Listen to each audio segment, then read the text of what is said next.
When billionaire Adrian Castellano ordered a whiskey needed a golden rose, he expected nothing more than a quiet escape from a suffocating world. But the moment the struggling waitress with kind eyes set down his drink, he felt his carefully constructed empire of indifference crumble into something terrifyingly close to hope. The Golden Rose wasn't the kind of establishment that typically attracted men in $12,000 suits. Tucked between a laundromat and a pawn shop in Manhattan's less glamorous Lower East Side, it survived on loyal neighborhood patrons, reasonably priced drinks, and a kind of anonymity that had become precious in an age of constant surveillance, which was exactly why Adrian Castellano found himself pushing through its heavy oak door on a frigid February evening. At 35, Adrian had built Castellano Industries into a multi-billion-dollar empire that spanned real estate, technology, and private equity. He was the youngest self-made billionaire on the Forbes list, a darling of Wall Street, and the subject of endless speculation in gossip columns that wondered why Manhattan's most eligible bachelor never seemed to date anyone for more than a few weeks. The truth? Adrian was exhausted. Exhausted by the pretense, by the women who saw dollar signs instead of a person, by business associates who smiled to his face while plotting his downfall. Tonight, after 16 hours of back-to-back meetings culminating in a hostile board session where even his oldest friends had questioned his judgment, Adrian had dismissed his driver and walked, for the first time in months. His feet had carried him here, to this unremarkable bar that promised nothing except solitude. The interior was dimly lit, with warm amber lighting that cast everything in a honey glow. A vintage jukebox in the corner played something bluesy and melancholic. The bar itself was genuine mahogany, worn smooth by decades of elbows and spilled drinks. Perhaps 20 patrons scattered throughout, a few couples in quiet conversation, some solo drinkers reading newspapers, a group of what looked like off-duty nurses celebrating something with shots. Normal people living normal lives. Adrian felt like an anthropologist studying a foreign culture. He chose a seat at the end of the bar, away from the handful of other customers, and had just begun to unbutton his Tom Ford overcoat when he heard a voice that somehow cut through the ambient noise and the protective walls he spent years constructing around himself. "Evening. What can I get for you?" Adrian looked up, and time performed an impossible trick. It simultaneously stopped completely and accelerated into hyperdrive. The waitress standing before him was not conventionally beautiful in the way the models and actresses who pursued him were beautiful. She was something better, real, mid-20s, with rich brown hair pulled back in a practical ponytail, olive skin that suggested Mediterranean heritage, and eyes that were an unusual shade of amber, like whiskey held up to candlelight. She wore the bar standard uniform, black pants, white button-down shirt, black vest, but somehow made it look elegant rather than utilitarian. But it wasn't her appearance that struck him like a physical blow. It was her expression. When she looked at him, she didn't see Adrian Castellano, billionaire. She saw a customer, maybe even just a person. Her smile was genuine but tired. The smile of someone who'd been on her feet too long, but was determined to remain pleasant anyway. There was something in her eyes, a depth of experience, perhaps pain, that spoke of someone who'd lived more life than her young years suggested. Adrian realized he'd been staring for her too long without responding. "Whiskey," he managed, his voice rougher than intended. "Neat. Your best scotch." Coming right up, she turned toward the bar's impressive collection of bottles, and Adrian found himself watching the efficient grace with which she moved. There was exhaustion in her posture, the slight slump of shoulders that came from too many double shifts, but also pride in the careful way she selected Macallan 18, poured exactly 2 fingers into a proper crystal tumbler, and set it before him on a clean cocktail napkin. $12, she said, then added with a slight smile, "The Macallan's probably the best thing about this place, if I'm being honest. Sal, that's the owner.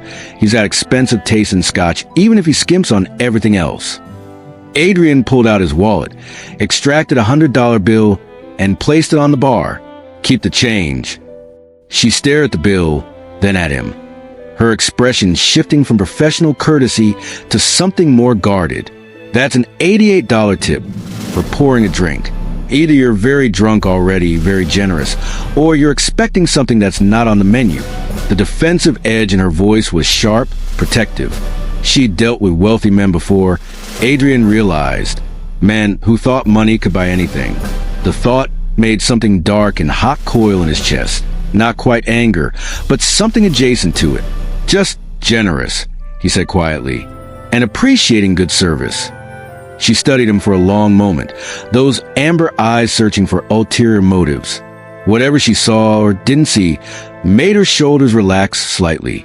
She took the bill, walked to the register, and returned with his change in smaller bills. She counted it out deliberately, placing it on the bar rather than in his hand. $88, she said. The drink's $12. The rest is there if you want to reconsider that tip. Pride. She had pride. In Adrian's world, most people would have pocketed the 100 without question, or worse, asked for more. This woman, he glanced at her name tag.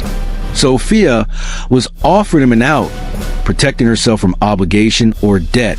Sophia, he said, reading the name aloud and liking the sound of it. Mediterranean, like her appearance suggested. The tip stands. I'm guessing you work hard for your money. Harder than I work for mine, probably. Something flickered across her face. Surprise, maybe, or skepticism. You don't know anything about me. I know you've been on your feet for hours. He nodded toward the slight swelling around her ankles, barely visible above her practical black shoes. I know you're working the evening shift at a neighborhood bar, which means you probably work somewhere else during the day. I know you're taking care of people. There's a medical ID bracelet on your wrist, but it's not yours. It's too large, maybe a parent or sibling. And I know you're too proud to accept generosity without question, which means you've been taught that everything comes with strings attached. Sophia's eyes had widened with each observation. That's borderline creepy. Are you some kind of detective? Businessman. You learn to read people. He took a sip of the whiskey, letting it burn pleasantly down his throat. And before you ask, I'm not hitting on you. I'm not expecting anything. I'm just a tired man who appreciates efficiency and honesty, two qualities that are rare in my world. She didn't relax, exactly, but some of the tension left her jaw. What's your name? Adrian. Well, Adrian, I appreciate the tip. But in my experience, men in expensive suits who wander into this place don't do it because they appreciate efficiency and honesty. So what's your real story? Smart. She was smart. Adrian found himself smiling, really smiling, for the first time in what felt like weeks. You really want to know? I asked, didn't I? I walked out of my office tonight after a meeting where people I considered friends tried to stage a corporate coup. I've spent the last 3 hours walking through the city, watching normal people live normal lives, and wondering when mine became so complicated that I can't trust anyone within a 100-yard radius. This bar was warm and anonymous, so I came in. That's it. No grand conspiracy. No ulterior motive. Just exhaustion. Sophia leaned against the bar, her professional mask slipping slightly to reveal genuine curiosity. Corporate coup? What do you do? Run a Fortune 500 company or something? Or something, Adrian said evasively. He didn't want to shatter this moment with the weight of his identity. Here, in this bar, with this woman who had no idea who he was, he could just be Adrian, not the heir to the Castellano fortune, not the corporate shark who'd earned his reputation through ruthless acquisition strategies. Just a man having a drink. Let me guess, investment banking? Private equity? You got that whole master of the universe vibe going on. She gestured at his suit, his watch, a Patek Philippe that cost more than most people's cars. Is it that obvious? Honey, you walked in here looking like you own Manhattan, in this neighborhood. That makes you stick out like a diamond in a drawer full of costume jewelry. But her tone wasn't unkind. If anything, there was amusement in it. So, what's a master of the universe doing drinking alone in a dive bar on a Wednesday night? Remembering what it feels like to be human, Adrian said honestly, "And what about you? What's your story, Sophia?" The question seemed to catch her off guard. Her expression shuddered slightly, walls going up. Not much of a story. I'm a waitress. I don't believe that. You're too smart to just be a waitress. Not that there's anything wrong with the profession, he added quickly, but you've got education. I can hear it in the way you speak. So what's the real story? For a moment, he thought she'd shut him down completely. Then she sighed, picking up a bar towel and fidgeting with it, a nervous gesture that somehow made her more endearing. I was pre-med, NYU, had a full academic scholarship, and everything. I was going to be a doctor. What happened? Life happened. Her voice was flat, carefully neutral. My mom got sick, stage 4 breast cancer.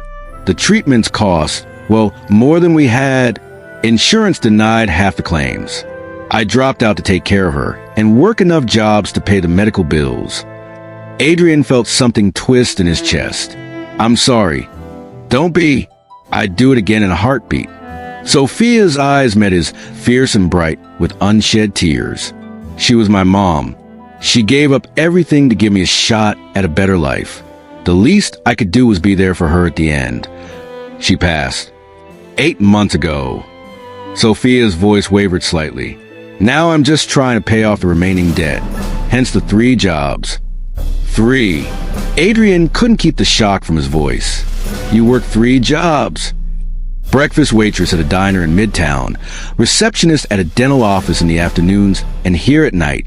I'm off Sundays. She said it matter-of-factly, as if working 90-hour weeks was perfectly normal. I sleep when I can. No wonder she looked exhausted. Adrian found himself doing the math automatically. 3 low-wage jobs, probably clearing maybe $40,000 a year before taxes, most of which was going toward debt. She was trapped in a cycle that would take years to escape, if she ever did. The unfairness of it made him irrationally angry. Sophia, he started, but she held out a hand. Don't. Whatever you're thinking, don't. I don't need pity, and I sure as hell don't need some rich guy to swoop in and try to fix my life. I'm doing fine. You're working yourself to death. I'm surviving. There's a difference. Her chin came up, pride written in every line of her body. I didn't tell you all this so you'd feel sorry for me. You asked about my story. I told you. That's it. Adrian recognized when to retreat. You're right. I apologize. They regarded each other across the bar.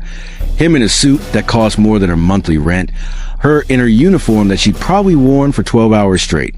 And something passed between them. Understanding, maybe. Recognition of 2 people who've been shaped by their circumstances into something harder than they'd been born to be. Another drink?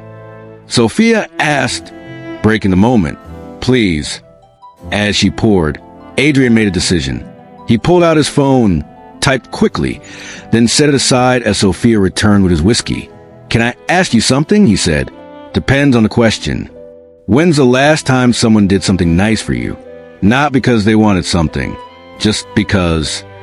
Sophia laughed, but it was a hollow sound. I don't remember. Why? Because I'd like to change that. But I need you to trust me, which I know is asking a lot from someone you just met. Trust you to do what exactly? Have dinner with me. Tomorrow night. Somewhere nice. My treat? Obviously. No expectations. No obligations.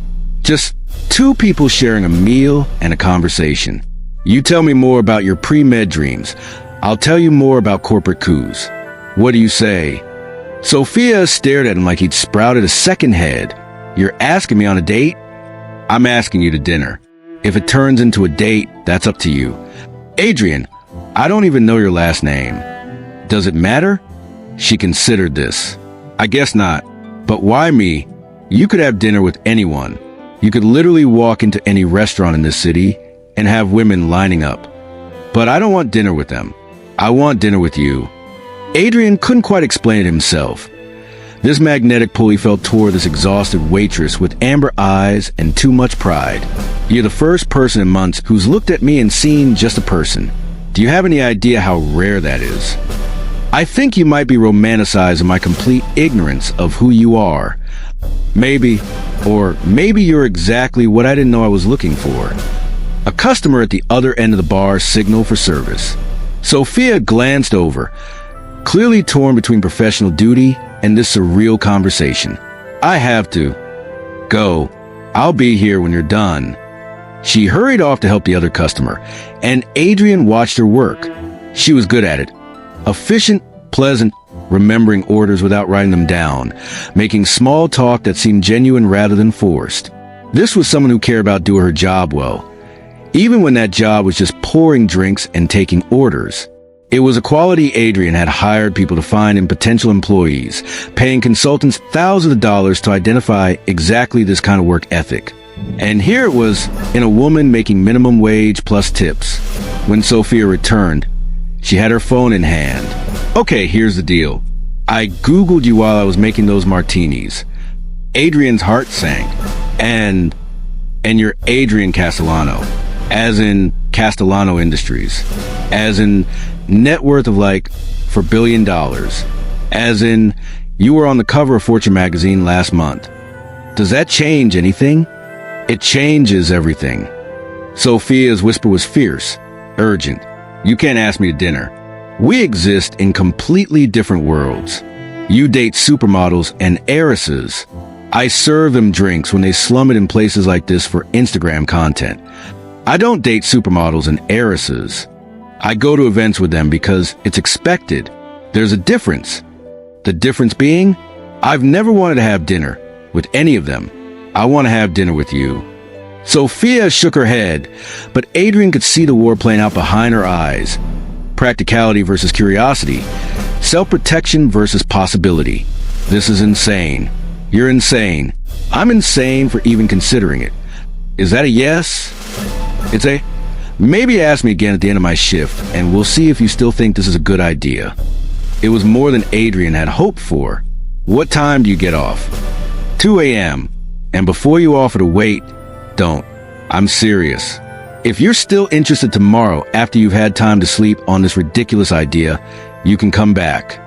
I'll be here at closing time. Adrian said firmly, You're not listening. I'm listening perfectly. You think this is a bad idea. You think I'm acting on impulse. You want me to go away and come to my senses. He leaned forward, holding her gaze. But I'm telling you right now, Sophia, I'm not going to change my mind. I'm going to come back at 2 a.m. I'm going to walk you home if you'll let me. And tomorrow night, I'm going to take you to dinner. The only question is whether you're brave enough to say yes. Brave or stupid? Sometimes they're the same thing. Sophia's lips twitched, almost a smile.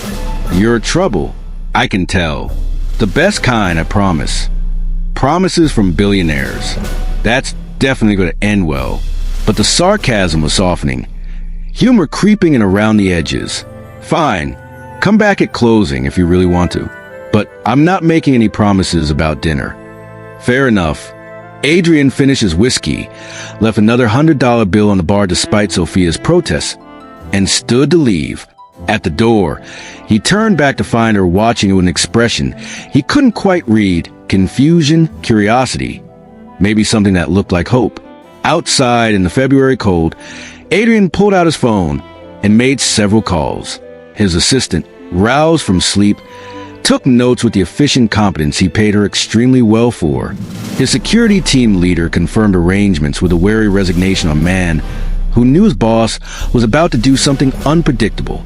And his lawyer, his personal lawyer, not the corporate one, listened to a very specific set of instructions and agreed to have documents ready by morning. Even though Adrian could practically hear him wondering if his employer had lost his mind. Maybe he had. In the span of an hour, Adrian Castellano, a man famous for his calculated decisions and emotional detachment, had made up his mind to pursue a waitress he'd just met. Someone who lived in a completely different world and had absolutely no interest in his money. It was impulsive. It was reckless. It was completely unlike him. It was also the most alive he'd felt in years. At exactly 2 a.m., Adrian walked back into the Golden Rose. Sophia was wiping down tables, her exhaustion more visible now in the harsh overhead lights that had replaced the warm amber glow. She saw him and stopped mid-wipe, surprise evident on her face. You actually came back. I said I would. Rich people say a lot of things. I've learned not to believe most of them. I'm not most rich people. Sophia laughed tiredly. Yeah, I'm starting to realize that. God help me. Adrian waited while Sophia finished her closing duties, declining her multiple offers to just leave. that she'd be fine walking home alone as she'd done hundreds of times before. He simply stood by the door, patient and immovable, until she finally gave up arguing. "You're stubborn," she said as they stepped out into the frigid night air. "Persistent," Adrian corrected, immediately shrugging out his overcoat and draping it around her shoulders before she could protest. "There's a difference. I have a jacket, which is threadbare and doing approximately nothing to keep you warm. Humor me." Sophia pulled the coat tighter around herself, and Adrian tried not to notice how it swallowed her smaller frame, or how right she looked wearing something of his. "Where do you live?" "Alphabet City. About a 15-minute walk. My car is around the corner." "Of course it is." But Sophia's tone was more amused and annoyed now. "Let me guess. Something with a driver and probably a minibar?" "I dismissed my driver for the night, and I've been driving myself since I was 16, despite what the tabloids say about entitled rich kids." They walked in companionable silence for a few minutes, their breath creating small clouds in the winter air. The streets were largely empty, just the occasional taxi or late-night wanderer. In the distance, sirens wailed, the constant soundtrack of New York City at night. "Can I ask you something?" Sophia said eventually. "Anything. What do you actually want from me? And please don't say, just dinner. Nobody, especially nobody at your level, pursues someone like me for just dinner." Adrian considered how to answer honestly without scaring her off. "I want to get to know you. The real you, not the version you show to customers. I want to understand how someone who's been dealt a really difficult hand still has the strength to smile genuinely at strangers. I want to know what kind of doctor you would have been if life hadn't gotten in the way. And yes, selfishly, I want to spend time with someone who doesn't know or care about my portfolio, my board meetings, or how many zeros are in my net worth." That's surprisingly honest. "I don't have the energy for games, Sophia. Life's too short, and I'm too tired of pretending to be something I'm not." "What are you pretending to be?"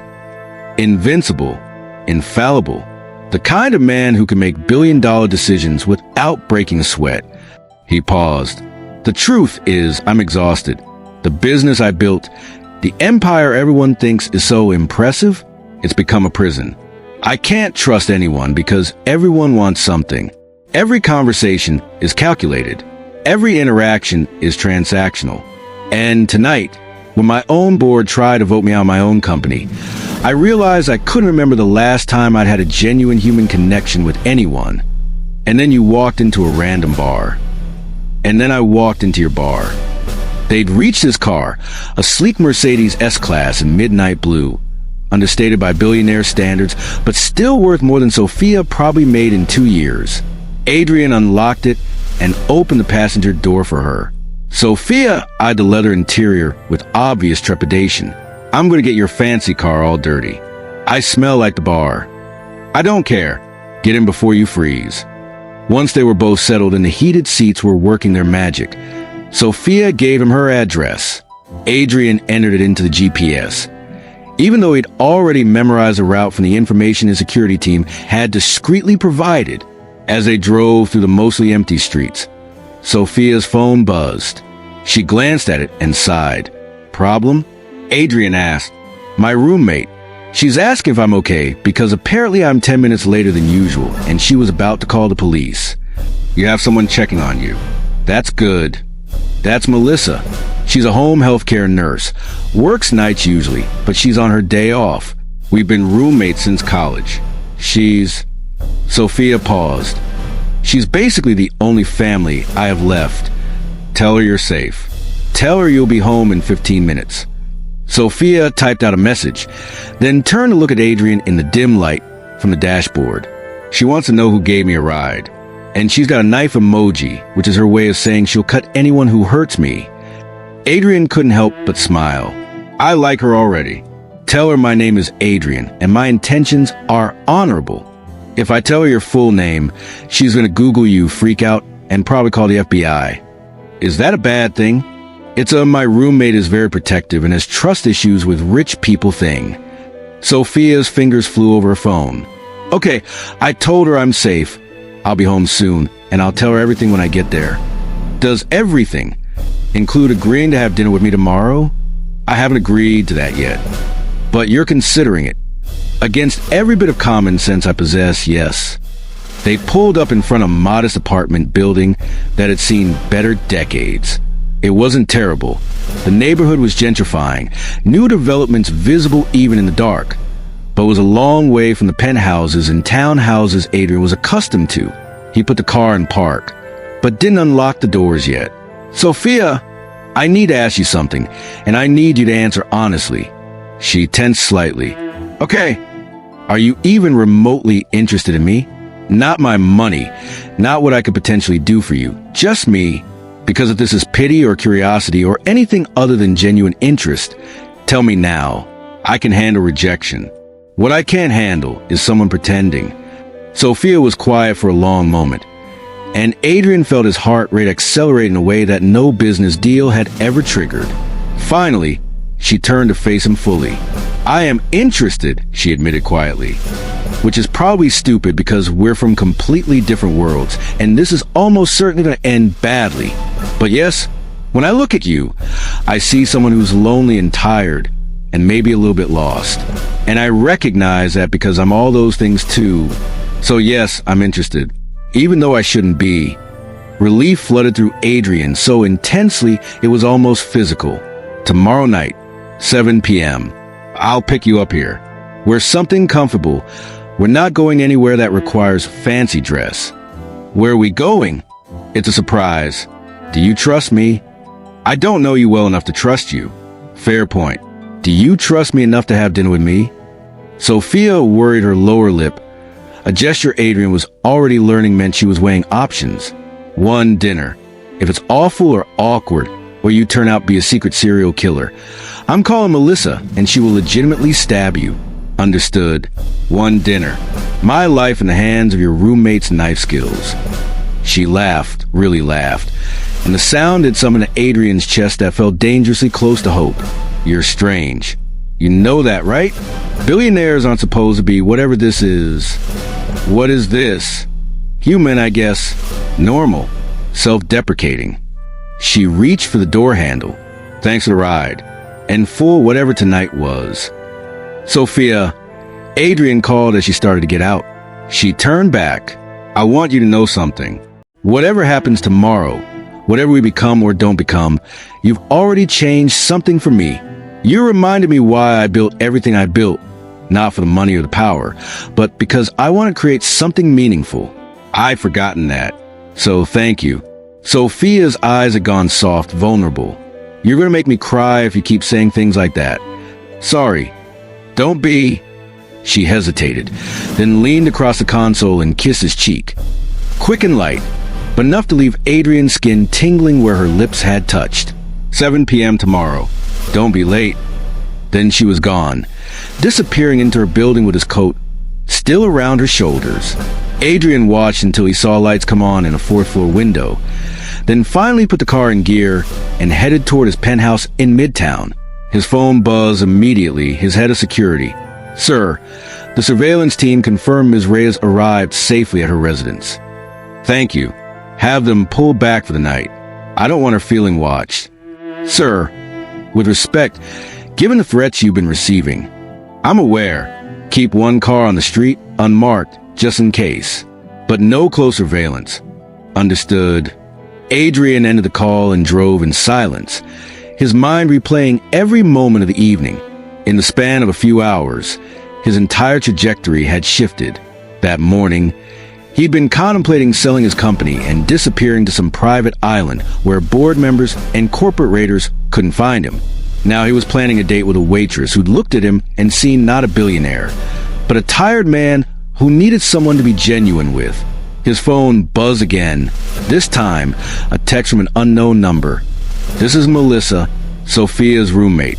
I don't care how rich you are. You hurt her, and I will destroy you. We clear. Adrian typed back, crystal clear, and for what it's worth, I'd never forgive myself if I hurt her either. The response came quickly. Okay then, she likes Italian food and hates pretentious places. And she hasn't been on a real date in 3 years because she's been too busy taking care of everyone else. Don't screw this up. Adrian smiled at his phone. Sophia had good people looking out for her. That was important. He spent the rest of the drive planning tomorrow's date, mentally reviewing every detail to ensure it would be perfect. Not perfect in the way his world defined perfect. No Michelin star restaurants or exclusive venues. Perfect for Sophia, which meant real and unpretentious and genuine. By the time Adrian reached his penthouse, a sprawling modern space with floor-to-ceiling windows overlooking Central Park, he made 17 calls, rearranged his entire schedule, and set in motion a series of plans that his assistant would probably kill him for in the morning. But as he fell asleep in his emperor-sized bed that suddenly felt too big and too empty, Adrian couldn't remember the last time he'd been this excited about anything. Tomorrow couldn't come fast enough. Sophia stood in front of her closet the next evening, staring at her limited wardrobe options with a growing sense of panic. Melissa sat on the bed behind her, offering unhelpful commentary. The blue dress is too casual. The black one makes you look like you're going to a funeral. And please tell me you're not seriously considering that cardigan. I don't have fancy date clothes. Sophia wailed, pulling out a sundress and immediately putting it back.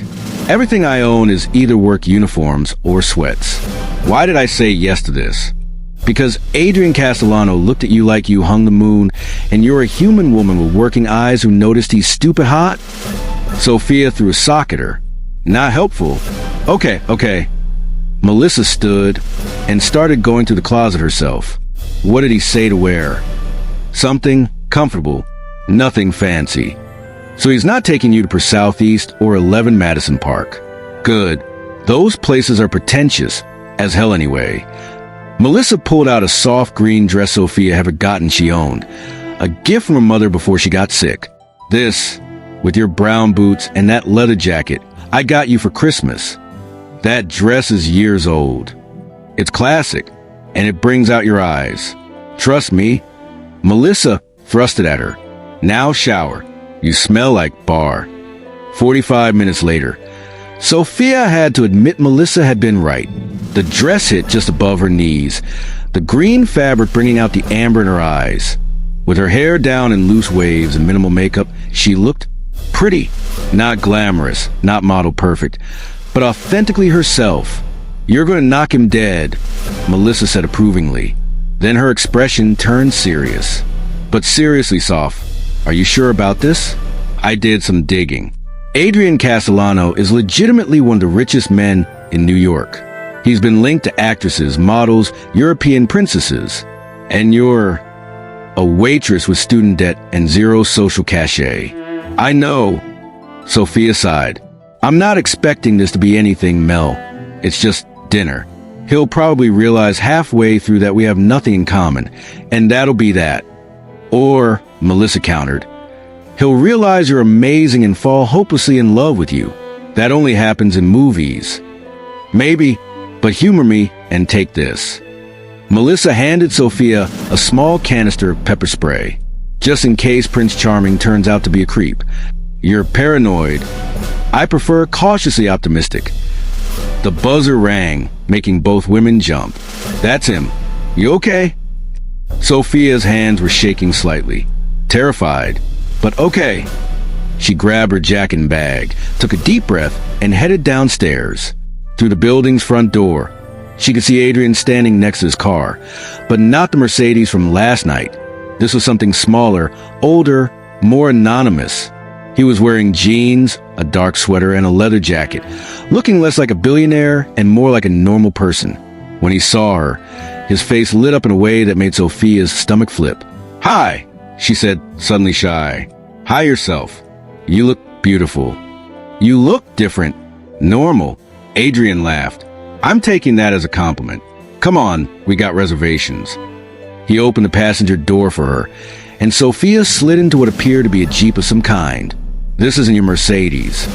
That car screams billionaire. This one just screams guy who likes to drive. He got in the driver's side and started the engine. I wanted tonight to be about us getting to know each other, not about you feeling uncomfortable because of who I am on paper. Sophia felt something warm unfold in her chest. That's really thoughtful, actually. Don't sound so surprised. As they drove through the city, Sophia studied Adrian's profile. In the evening light, without the stress of last night etched into his features. He was even more handsome, all sharp angles and intense eyes and a jawline that could cut glass. But there was something softer there too, a vulnerability in the slight tension around his mouth that suggested he was as nervous as she was. "So where are we going?" she asked. "Brooklyn. Red Hook, specifically. There's a small Italian restaurant there. Family owned. Been around for 40 years. Nobody's ever heard of it except locals. They make pasta from scratch, and the chef is this tiny grandmother who will yell at you in Italian if you don't clean your plate." Sophia laughed. "How did you find it?" "I grew up not far from there. Before the money, before Castellano Industries, when it was just me and my mom in a 2-bedroom apartment." His voice went soft. "She used to take me to Nana Rosa's on special occasions. Best food in the city, but you'll never see it in any guidebooks." "Your mom took you there?" "Every birthday, every good report card, every time we had something to celebrate." Adrian's hands tightened on the steering wheel. "She passed 5 years ago. Breast cancer." Sophia's breath caught. "Adrian, I'm so sorry." "Thanks. It's part why I reacted so strongly when you mentioned your mother last night. I know what it's like to watch someone you love fight that battle. I know what it costs, financially, emotionally, all of it." They were silent for a moment, the weight of shared grief creating an unexpected intimacy between them. "What was she like?" Sophia asked softly. Adrian's expression softened, a small smile playing at his lips. "She was fierce. Came to America from Italy with nothing but a suitcase and a dream. Worked 3 jobs. Kind of like you, to put herself through night school. She taught me that money doesn't define worth, that kindness is strength, and that you should never forget where you came from." He glanced at Sophia. "She would have liked you, I think." Yeah. She had a sixth sense about people. Could spot a fake from a mile away. "You're the real deal, Sophia." The restaurant was tucked on a quiet street, its weathered sign reading Nana Rosa's in faded letters. From the outside, it looked like nothing special, just another neighborhood joint. But the moment they walked in, Sophia was enveloped by warmth and the incredible smell of garlic, tomato sauce, and fresh-baked bread. The interior was small and crowded, maybe 10 tables covered in red checkered tablecloths. Fairy lights were strung along the ceiling.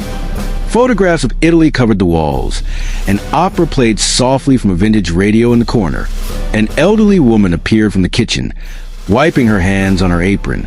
When she saw Adrian, her entire face transformed. "Adriano!" She launched herself at him, speaking rapid Italian, while patting his cheeks. Adrian responded in equally fluent Italian, and Sophia watched in amazement as the corporate titan she'd Googled transformed into a beloved grandson, being fussed over by his nana. Finally, the woman turned to Sophia, her sharp eyes assessing. "E chi è questa bella ragazza?" "Nana, this is Sophia." "Sophia, this is Rosa Benedetti. She owns this place with her husband." "Italiana?" Rosa asked Sophia hopefully. "My grandmother was Italian," Sophia offered. "She came from Naples." "Napolitana." Rosa clapped her hands in delight. "Brava. You sit, you sit. I make you something special." Before either of them could order, Rosa had disappeared back into the kitchen, shouting instructions in Italian. "I think we just lost control of dinner," Sophia said, amused. "Trust me, you want Nana to choose. She'll feed us things that aren't even on the menu." They settled at a corner table with a view of the small garden patio out back. A young man brought them wine, a deep red that Adrian explained was from Rosa's family vineyard in Tuscany, and fresh bread with olive oil for dipping. "So," Sophia said once they were alone, "you speak Italian." "My mother insisted. Said I should never forget my roots." Adrian took a sip of wine. "She made me promise that no matter how successful I became, I'd remember that I was still the same kid from Red Hook who used to save up quarters to buy comic books." "Have you kept that promise?" Adrian was quiet for a moment. "I try, but it's hard when you're surrounded by people who only see the money. You start playing a role they expect. The ruthless businessman, the corporate shark. After a while, you forget which parts are real and which are performance." "Is that why you walked into my bar? To remember the real parts?" "Maybe, Or maybe I was just looking for something honest. Someone who'd tell me the truth instead of what they think I want to hear. Sophia leaned back in her chair, studying him. You want honesty? Here's some truth. This is surreal.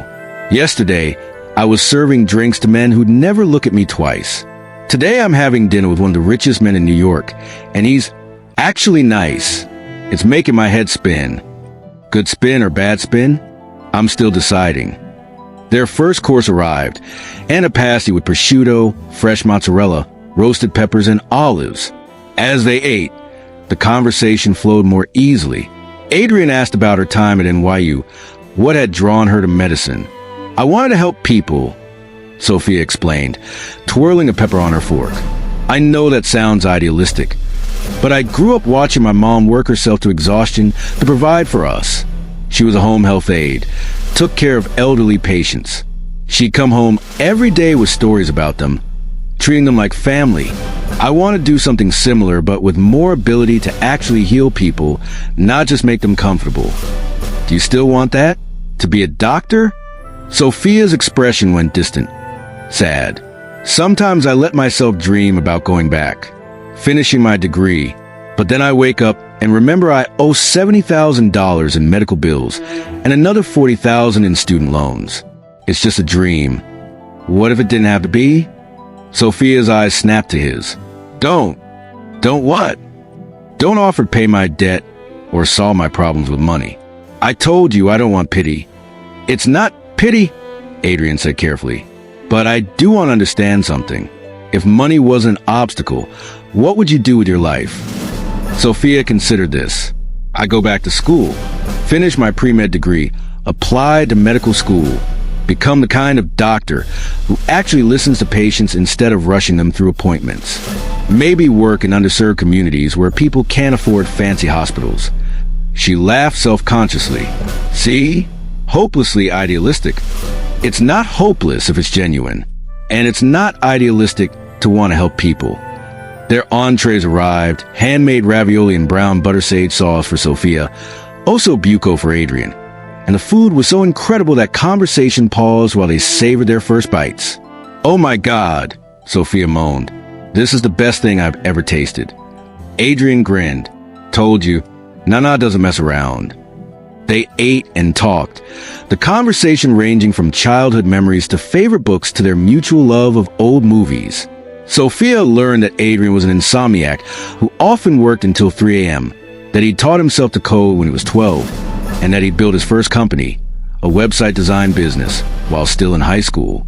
Adrian learned that Sophia had wanted to be an astronaut before she wanted to be a doctor, that she stress-baked when anxious, explaining why Melissa was constantly complaining about gaining weight, and that she'd once punched a guy who grabbed her inappropriately at work, earning a standing ovation from the kitchen staff. You punch him? Adrian asked, delighted. Right in the nose. Broke it too. Sophia didn't look remotely apologetic.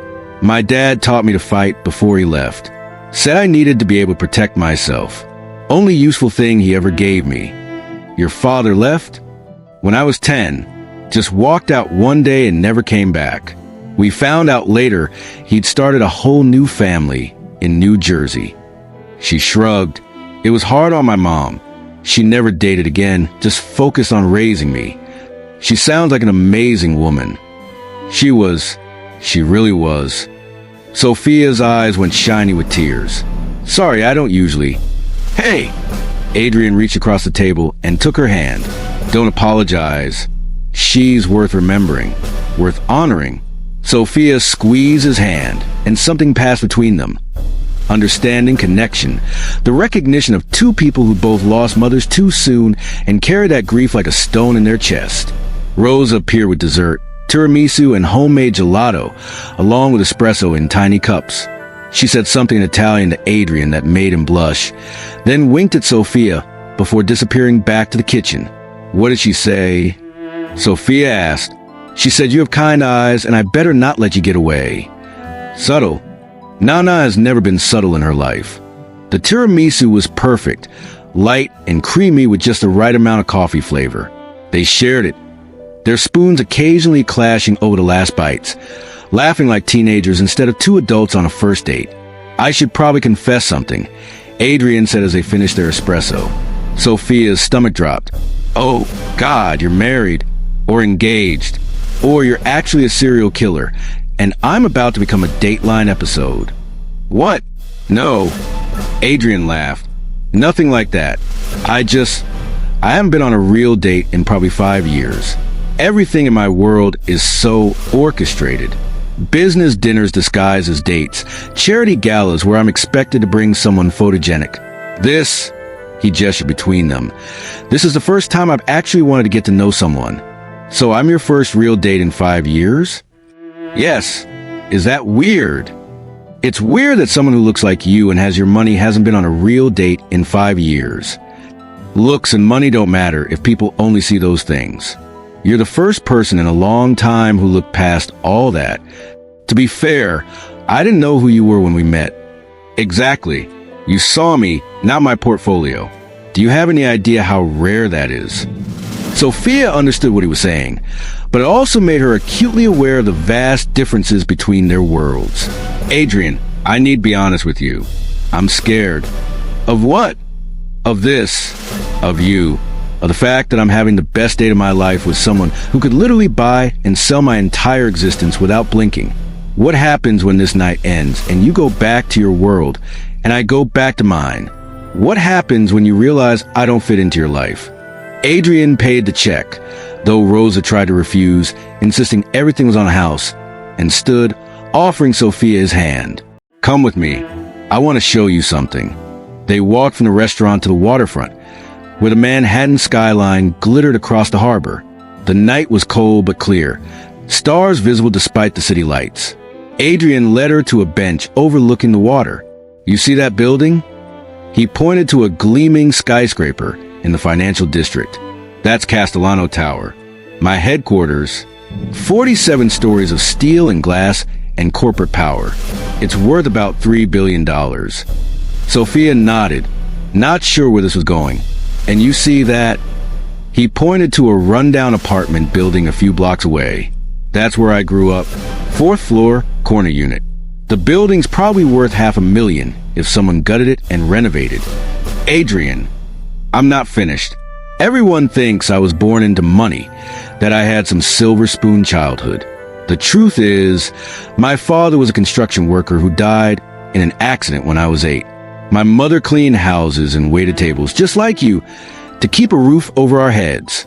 I built Castellano Industries from nothing because I was terrified of ending up back in that apartment, eating ramen for every meal, listening to my mother cry at night because she didn't know how we'd make rent. He turned to face Sophia fully. So, when you say we're from different worlds, you're right, but I've lived in both. I know what it's like to count pennies and to count billions.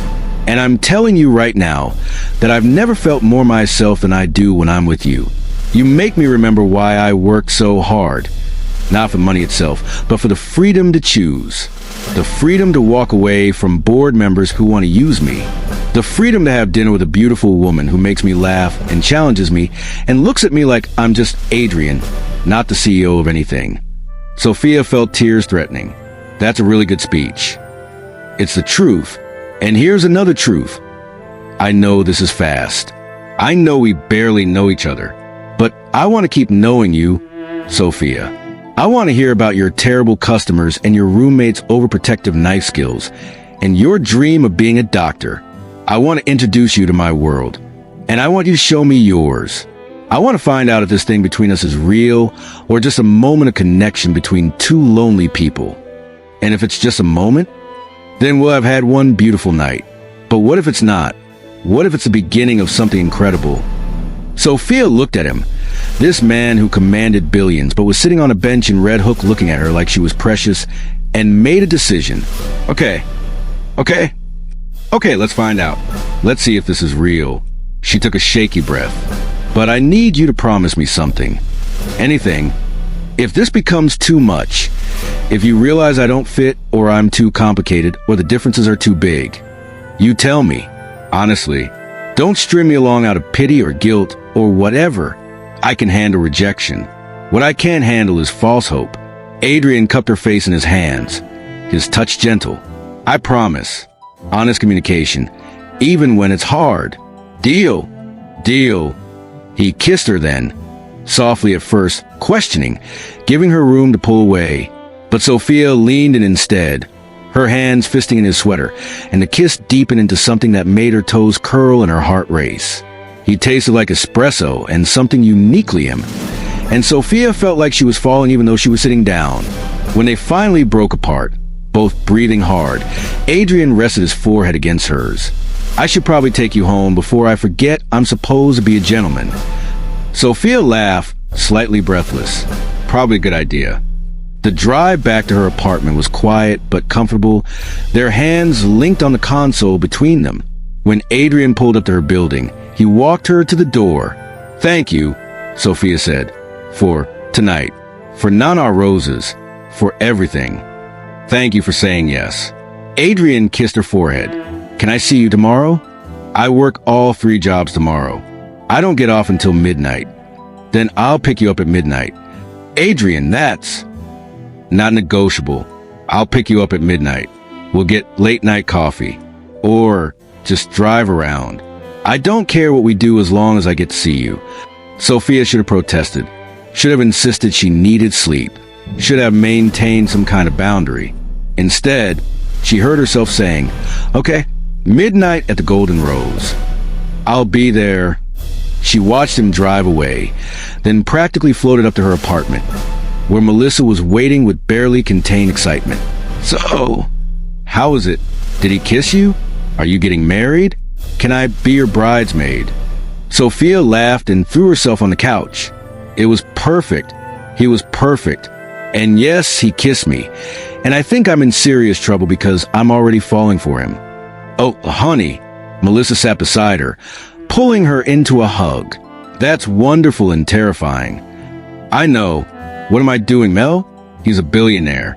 I'm a waitress with crushing debt. This is a terrible idea. Maybe he's exactly what you need. Someone who sees how amazing you are and wants to give you the world." "I don't want the world. I just want..." "What?" Sophia thought about Adrian's eyes when he looked at her, the way he'd shared his mother's memory, how he'd kissed her like she was precious. "I just want him. Just Adrian. Is that crazy?" "Love usually is, babe. Love usually is." The next 2 weeks passed in a blur of stolen moments. True to his word, Adrian showed up at midnight every night Sophia worked, waiting patiently while she finished her shift. They'd drive around the city, talking for hours about everything and nothing, stopping at 24-hour diners for terrible coffee and good conversation. He sent flowers to bar, simple sunflowers, not roses, because he remembered her mentioning they were her favorite. He texted her good morning and good night, and sometimes silly things in between. Memes he thought she'd find funny, articles about new medical research, photos of the city from his office window. Sophia found herself smiling at her phone like a teenager, much to Melissa's amusement. She learned that Adrian was surprisingly funny when he wasn't in business mode, that he was addicted to terrible reality TV shows, and that he had a habit of overworking himself until he forgot to eat.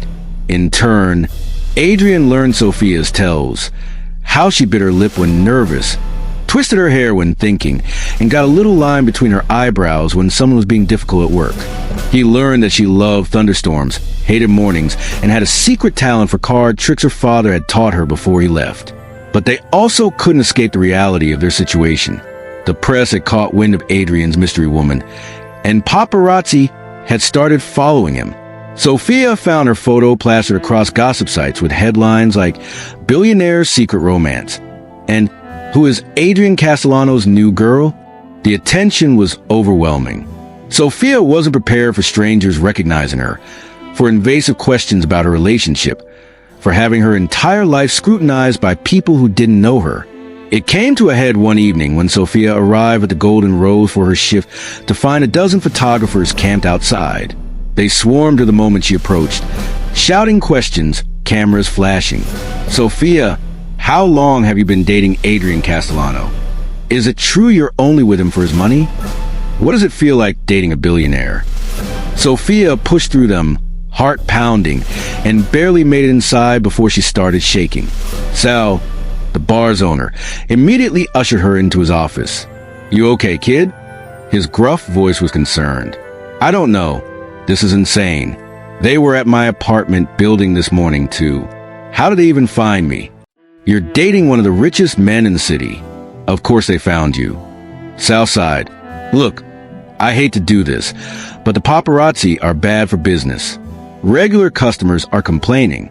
I need you to either handle this or I'm fired." Sophia finished, her stomach dropping. "I'm sorry, Sophia. You're a great waitress, but I can't have this chaos every night." Sophia called Adrian the moment her shift ended, mercifully without incident, after Sal had security disperse the photographers. He answered on the first ring. "Sophia? What's wrong?" She told him everything. The photographers, Sal's ultimatum, how violated she felt having cameras in her face. To his credit, Adrian listened without interrupting, and she could hear the fury building in his voice when he spoke. "I'm so sorry. This is my fault. I should have anticipated this. Should have prepared you." How do you prepare someone for that? For having strangers shout questions about your relationship? For being called a gold digger by people who don't know anything about you? You're not a gold digger.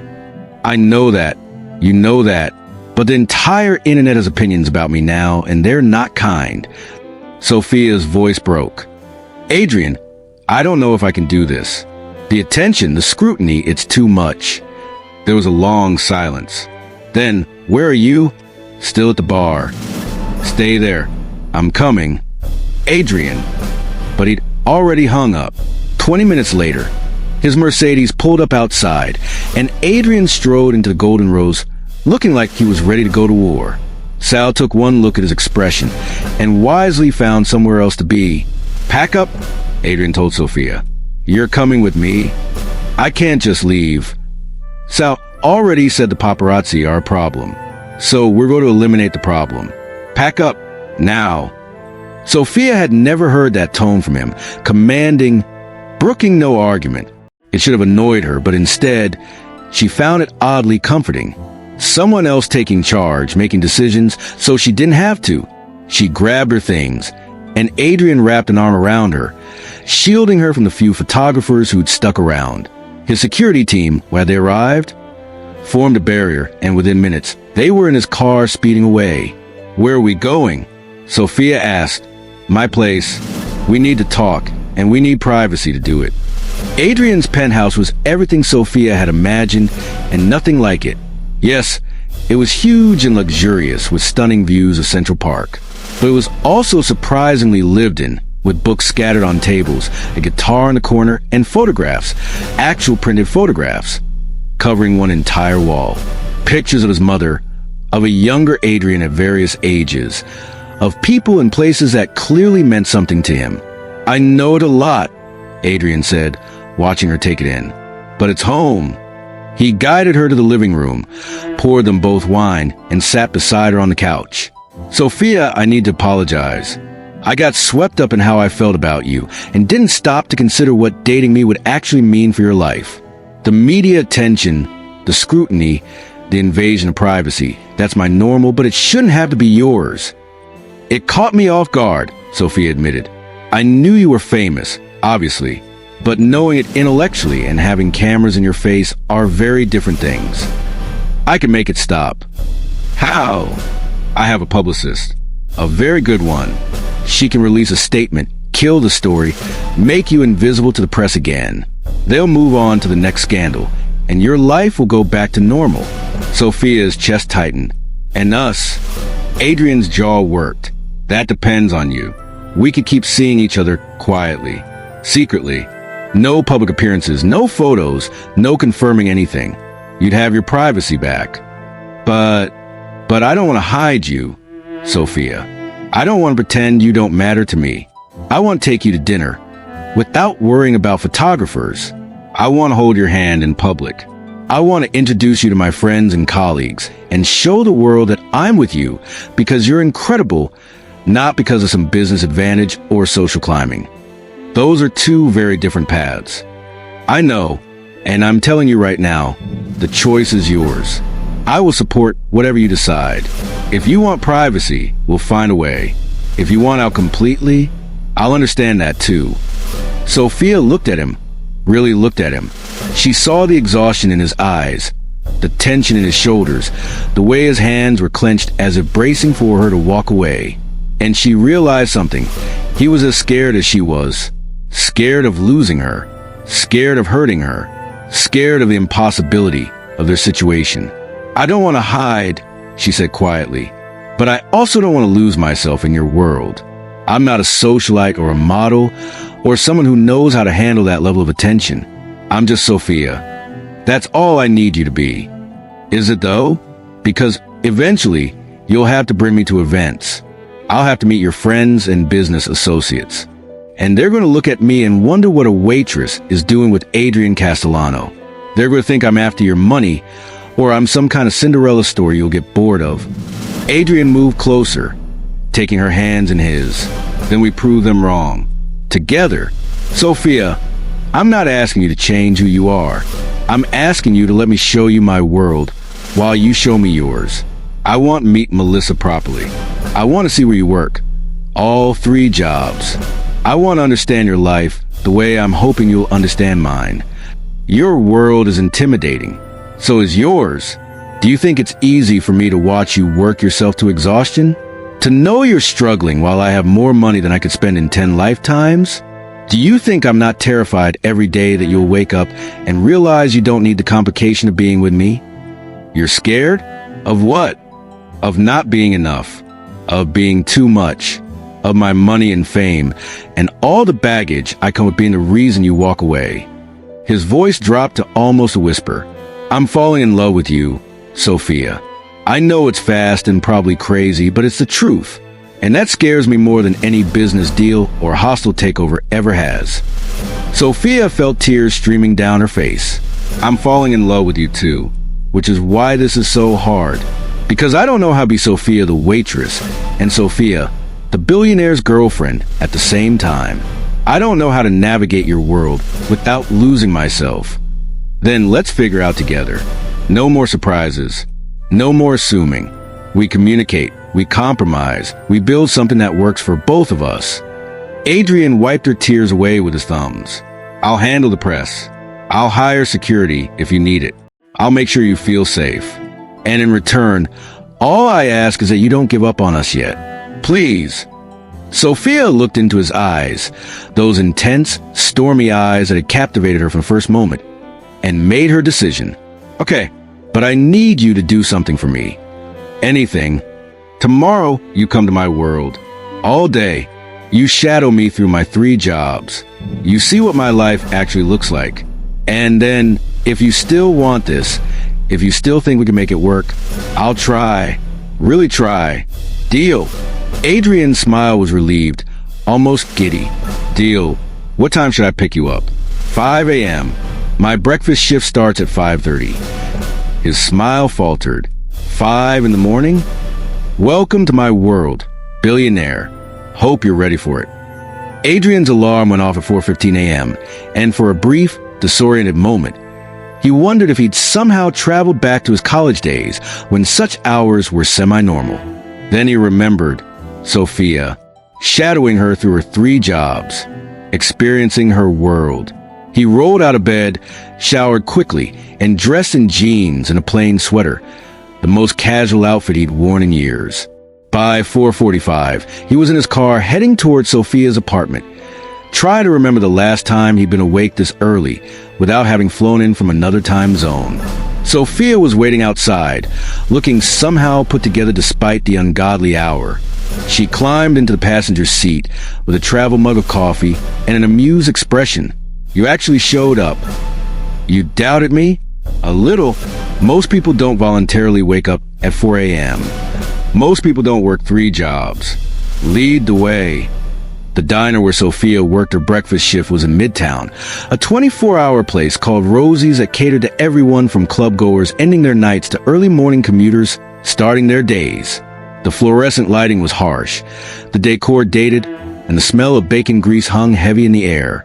Sophia introduced Adrian to the manager, Lou, who looked skeptical about having a shadow, but agreed as long as Adrian stayed out of the way. For the next 5 hours, Adrian watched Sophia work, and work, and work.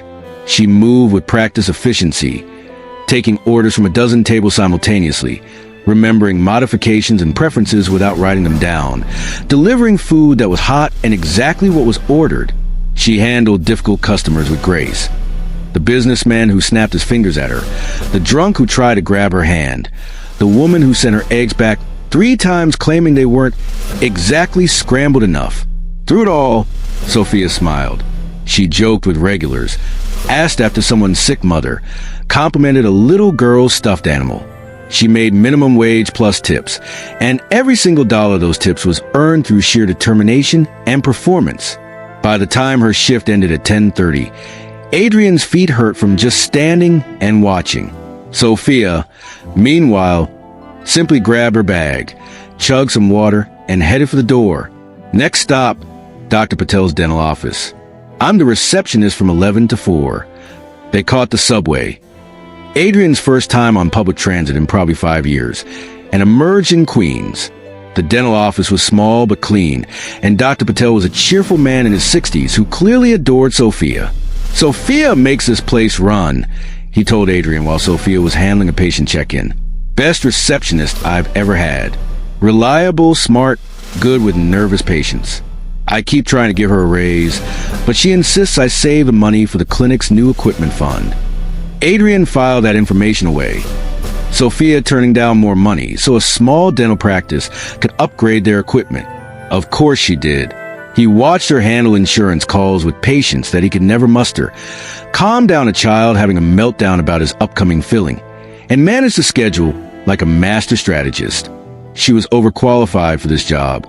He realized she could have been office manager at a major corporation with her organizational skills. But this was what was available, so this was what she did. At 4 o'clock, they left the dental office and headed back to Manhattan. Sophia looked tired now, the carefully maintained energy starting to flag. Adrian insisted on buying her coffee and a sandwich, which she accepted after minimal protest. Last stop, she said as they approached the Golden Rose.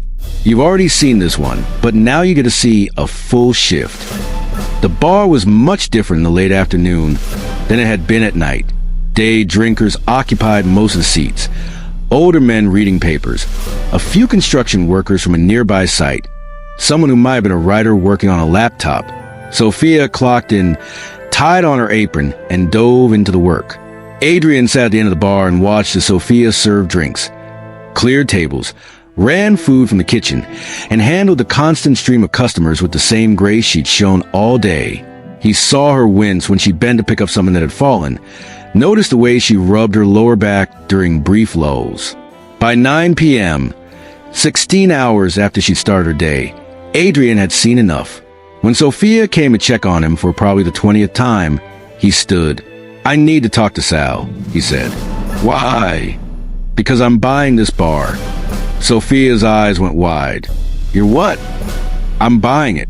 And then I'm doubling your hourly wage and making sure you never have to take verbal abuse from drunk customers again. Adrian, you can't just buy a bar because your girlfriend works there. Watch me. He was already heading toward Sal's office, and Sophia had to scramble to follow. The negotiation was brief. Adrian named a price that was probably double what the bar was worth. Sal accepted immediately. Papers would be drawn up in the morning.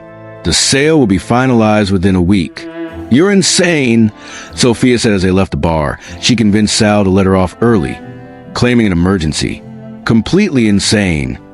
Maybe, but you're not working 16-hour days anymore.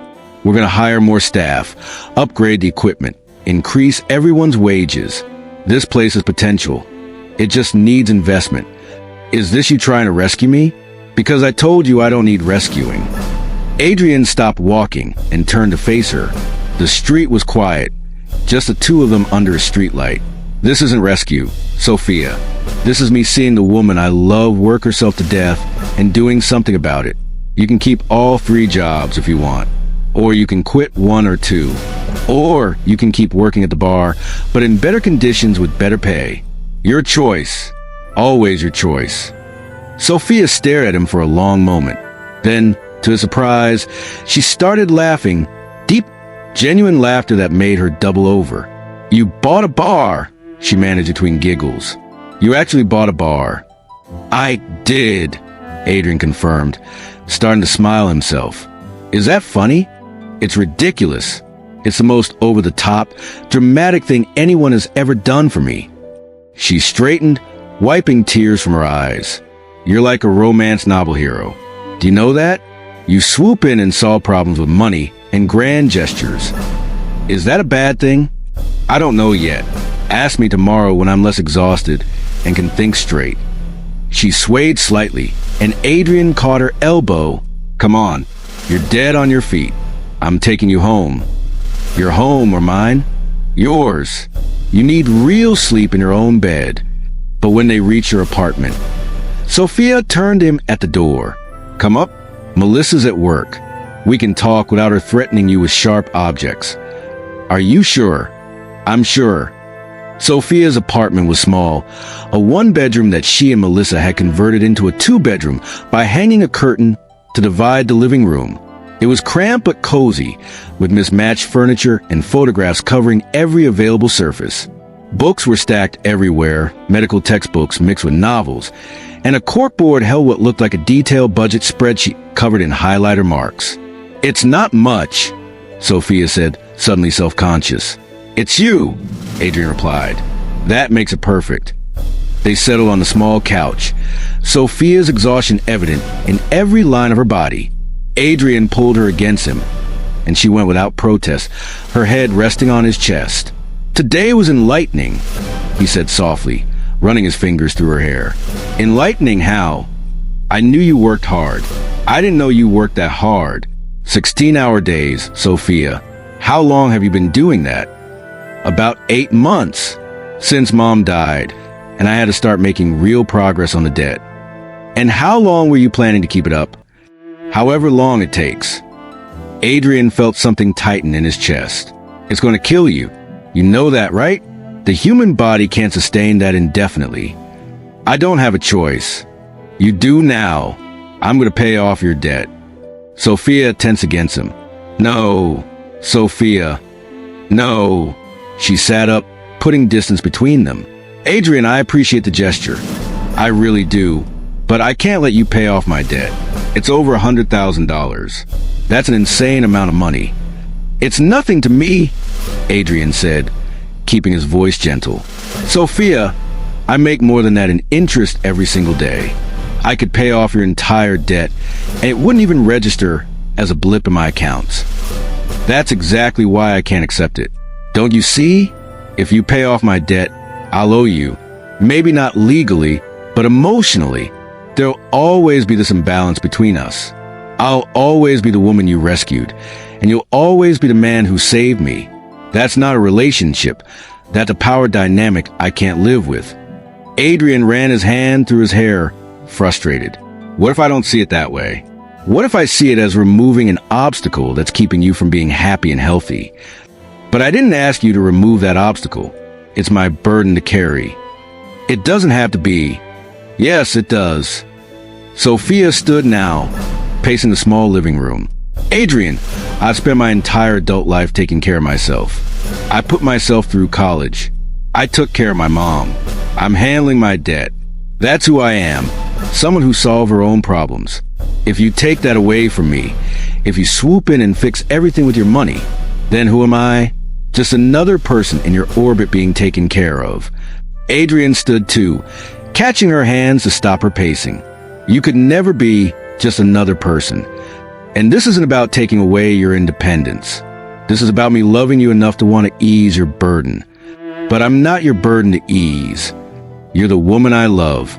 That means your burdens become mine. That's what love is, sharing the load."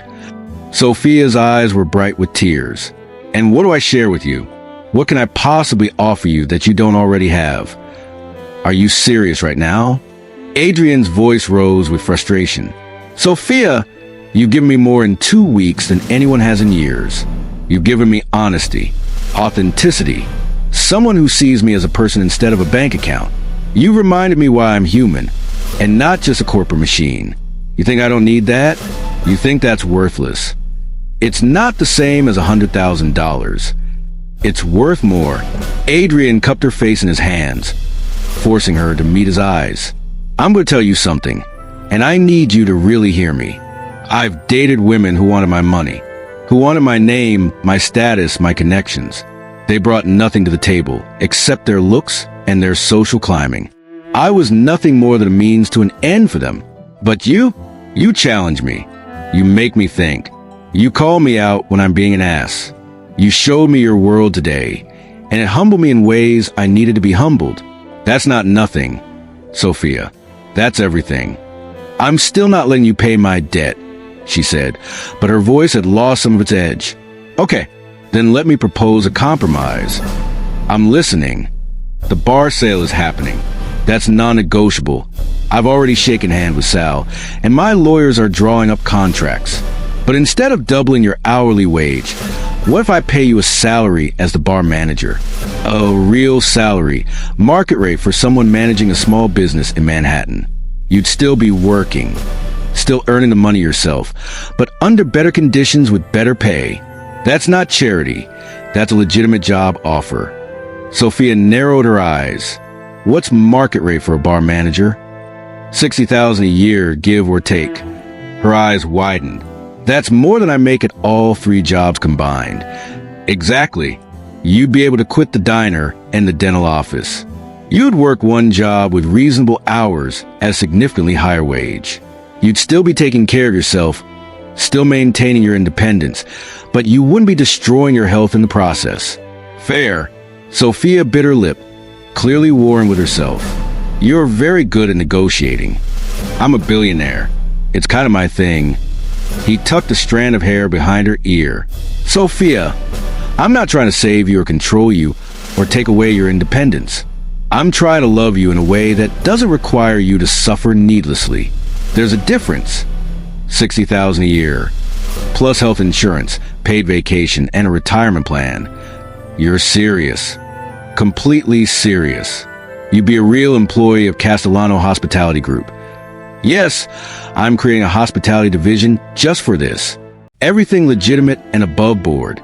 You'd have an employment contract, benefits, everything. The only difference between this and any other job is that I own the company. But I own a lot of companies, Sophia. Most of my employees don't even know I'm the ultimate boss. Sophia crossed her arms, thinking, what about the other staff? You said you'd increase everyone's wages. I will. Everyone gets a raise. Better working conditions across the board. This isn't about playing favorites. It's about running a business properly.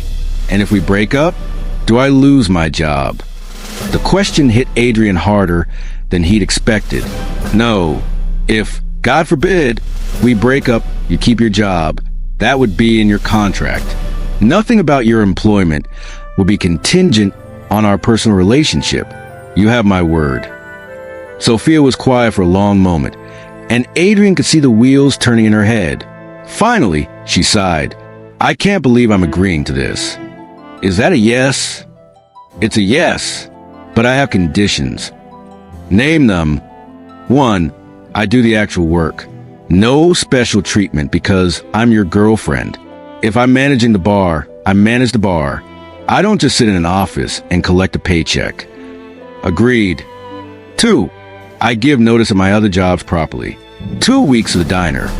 2 weeks for Dr. Patel. I don't just walk out on people who've been good to me. Agreed. 3, if this doesn't work out, the job, not us, I can leave without penalty. No golden handcuffs. No contractual obligation to stay in a position I hate. Agreed. Anything else?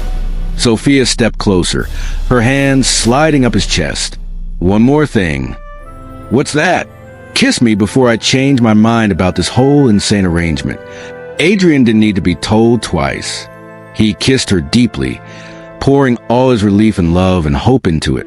Sophia melted against him, her exhaustion momentarily forgotten in the heat of the moment. When they finally broke apart, she was smiling. Your trouble, Adrian Castellano. The best kind, I hope. The most expensive kind, definitely. But she was laughing as she said it, and Adrian felt something settle in his chest. something that felt like pieces falling into place. They spent the rest of the evening curled up on her couch, watching terrible reality TV and talking about the logistics of the bar takeover. Sophia had ideas, surprisingly good ones, about how to improve the menu, streamline operations, and create a better atmosphere. Adrian made notes on his phone, genuinely impressed by her business acumen. "You could do this for real, you know," he said. "Hospitality management. You've got the skills for it. I wanted to be a doctor, remember? You can be both, or neither, or something else entirely. The point is you have options now. That's all I wanted to give you, options." Sophia rested her head on his shoulder. "Thank you. I know I fought you on this, but thank you for caring enough to try, even when I was being stubborn." "You weren't being stubborn. You were protecting yourself. I understand that." They fell asleep there on the couch, wrapped around each other, and Adrian couldn't remember the last time he'd felt so at peace. Not in his luxury penthouse with its 1,000 thread count sheets, but here, in this cramped apartment with its lumpy couch and thin walls, holding the woman he loved. When Melissa came home at 3 a.m., she found them there and threw a blanket over them with a smile. She didn't wake them. Some moments were too precious to interrupt. 2 weeks later, it was Sophia's turn to enter Adrian's world, and she was terrified. "It's just dinner," Adrian assured her for the 10th time as they rode the elevator up to his mother's best friend's penthouse. "Rosa loves you already. This is just making it official. Rosa owns a restaurant. Your mother's best friend is who exactly?" "Victoria Ashford. She's..." "The Victoria Ashford? As in Ashford Hotels? As in one of the richest women in New York?" "Yes, but she's also the woman who helped my mom when we had nothing. She gave my mother her first real job, helped her get her business degree. When my mom got sick, Victoria paid for the best treatment. She's family, Sophia, and she wants to meet you." Sophia looked down at her dress, the same green one she wore on their first date, because it was literally the only nice dress she owned. "I'm underdressed. I should have bought something new. You look beautiful." And Victoria couldn't care less about labels. She grew up poor too, remember? Made her fortune through hard work and smart investments. You two have more in common than you think. The elevator opened directly into Victoria's penthouse, and Sophia's breath caught. If she thought Adrian's place was impressive, this was on another level. Art that belonged to museums, furniture that was probably worth more than most cars, and a view that showcased all of Manhattan like a glittering kingdom. Victoria Ashford was waiting in the living room, and she was not what Sophia expected. Instead of the cold society matriarch Sophia had imagined, she found a woman in her 60s with warm eyes and a welcoming smile, wearing elegant but comfortable clothing and radiating the kind of confidence that came from decades of success. "Adrian!" Victoria embraced him warmly, then turned to Sophia. "And you must be the famous Sophia, the woman who's captured my godson's heart." "Godson?" Sophia glanced at Adrian. "Victoria is my godmother," Adrian explained. "My mom's best friend since they were teenagers." "Come, sit." Victoria gestured to a comfortable seating area. "I've been dying to meet you. Adrian hasn't stopped talking about you since you met." They settled in, and a server appeared with wine and appetizers. Sophia tried not to feel intimidated by the casual luxury, by the Picasso hanging on the wall, by the fact that she was having dinner with a woman who was probably worth more than some small countries. "So," Victoria said, studying Sophia with sharp but kind eyes, "tell me about yourself. And please, don't give me the sanitized version. Adrian says you're working 3 jobs, or were, until he bought the bar. He told you about that?" "Honey, he called me at midnight all excited about becoming a bar owner. I haven't heard him that animated in years." Victoria's smile was genuine. "Talk to me. What's your story?" So Sophia talked about her mother, about medical school, about the debt and the 3 jobs and the exhaustion, about meeting Adrian and how surreal it all felt. Victoria listened intently, asking thoughtful questions and nodding with understanding. "Your mother would be proud of you," Victoria said when Sophia finished. "Not because you're dating a billionaire, but because you kept fighting. That takes real strength." "Thank you. That means a lot. Now, I'm going to be blunt because that's who I am.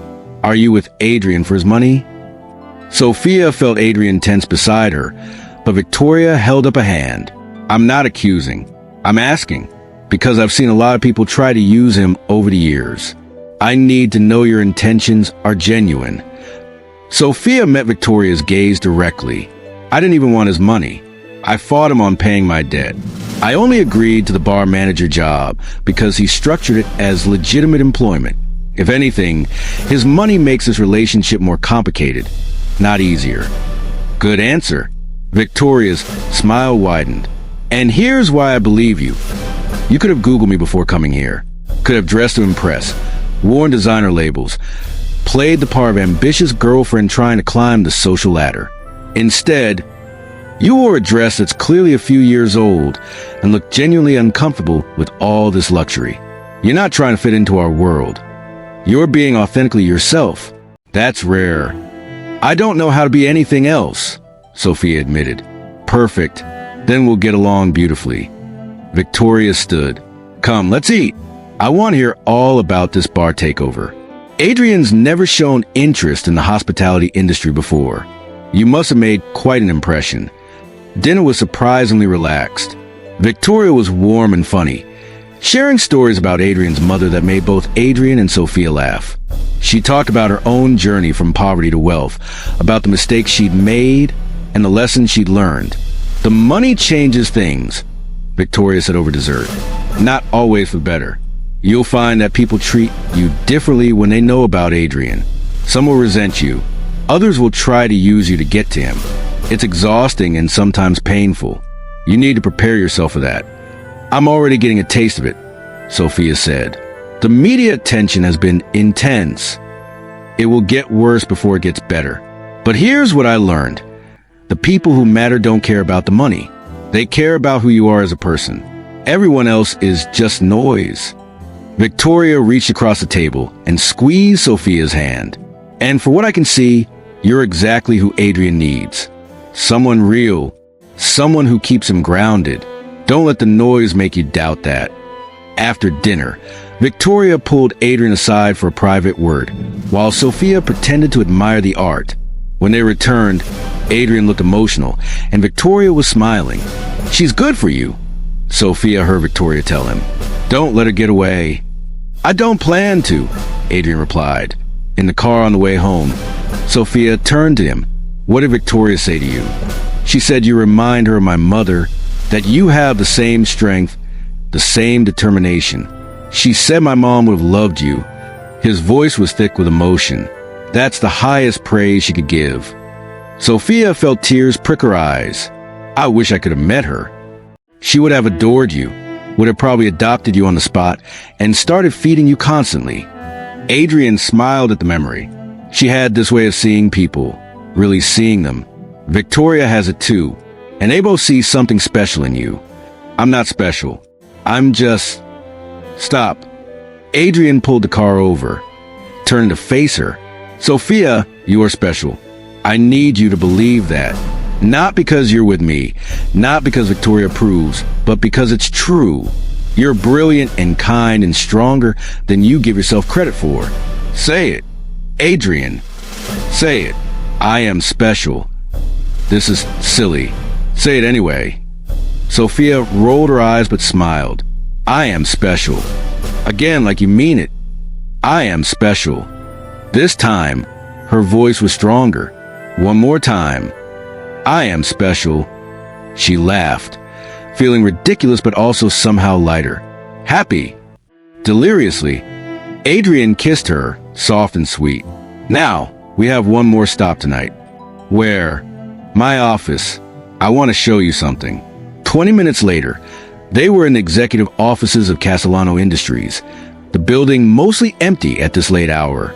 Adrian led Sophia through corridors lined with modern art and plaques celebrating various corporate achievements, finally stopping in front of a door marked CEO. Inside, his office was exactly as she'd imagined, massive, with floor-to-ceiling windows overlooking the city, expensive furniture, and an air of power that was almost intimidating. But what caught Sophia's attention was the wall behind his desk. It was covered in photographs, not corporate shots or awards, but personal photos. His mother at various ages, A young Adrian graduating from high school. More recent photos of Adrian at what looked like charity events and ribbon cuttings. And there, in the center, was a new photo. The picture someone had snapped of Sophia and Adrian on their first date, laughing at something outside Nana Rosa's. He'd had it printed, framed, and hung it right in the middle of his wall of memories. Adrian, Sophia breathed. Is this? I look at it every day, he said quietly. When meetings run long or deals go bad or people disappoint me, I look at that picture and remember there's someone in the world who makes me genuinely happy. You center me, Sophia. You make all of this, he gestured at his empire, feel worthwhile because I have someone to share it with. Sophia walked to the wall, reaching out to touch the frame. I look terrible in this photo. My hair is a mess. You look beautiful. You look happy. That's all I care about. She turned to find him right behind her. You really love me, don't you? With everything I am. Does that scare you? Terrifies me, she admitted. But in a good way. The way jumping off a cliff would be terrifying, except you know you'll fly instead of fall. Poetic. I have my moments. She wrapped her arms around his neck. Thank you for tonight. For Victoria, for this, for showing me that your world isn't as scary as I thought. It has its moments of terror. Board meetings, hostile takeovers, corporate espionage, the occasional scandal. Adrian's smile was wry. But with you in my corner, I think I can handle it. Question is, can you? Can I what? Handle being in my world?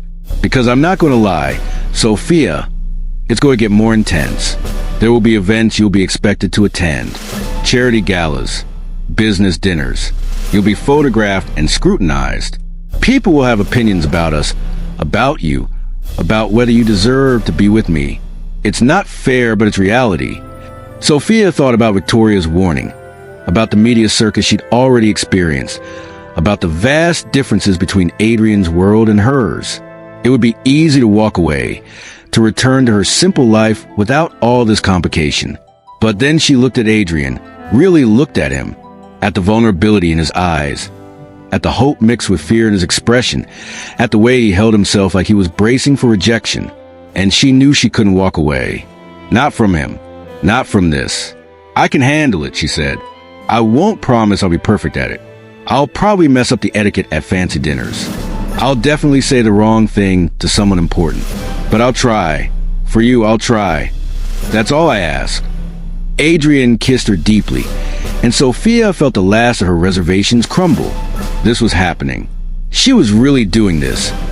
Dating a billionaire, entering a world she'd never imagined being part of, taking a chance on a love that defied all logic.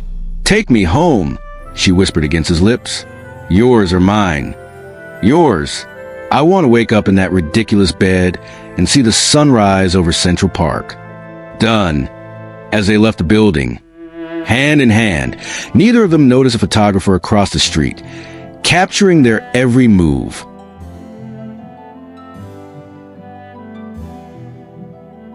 Or the envelope that would be delivered to Sophia's apartment the next day, containing photos and a note that would threaten to tear their carefully built world apart.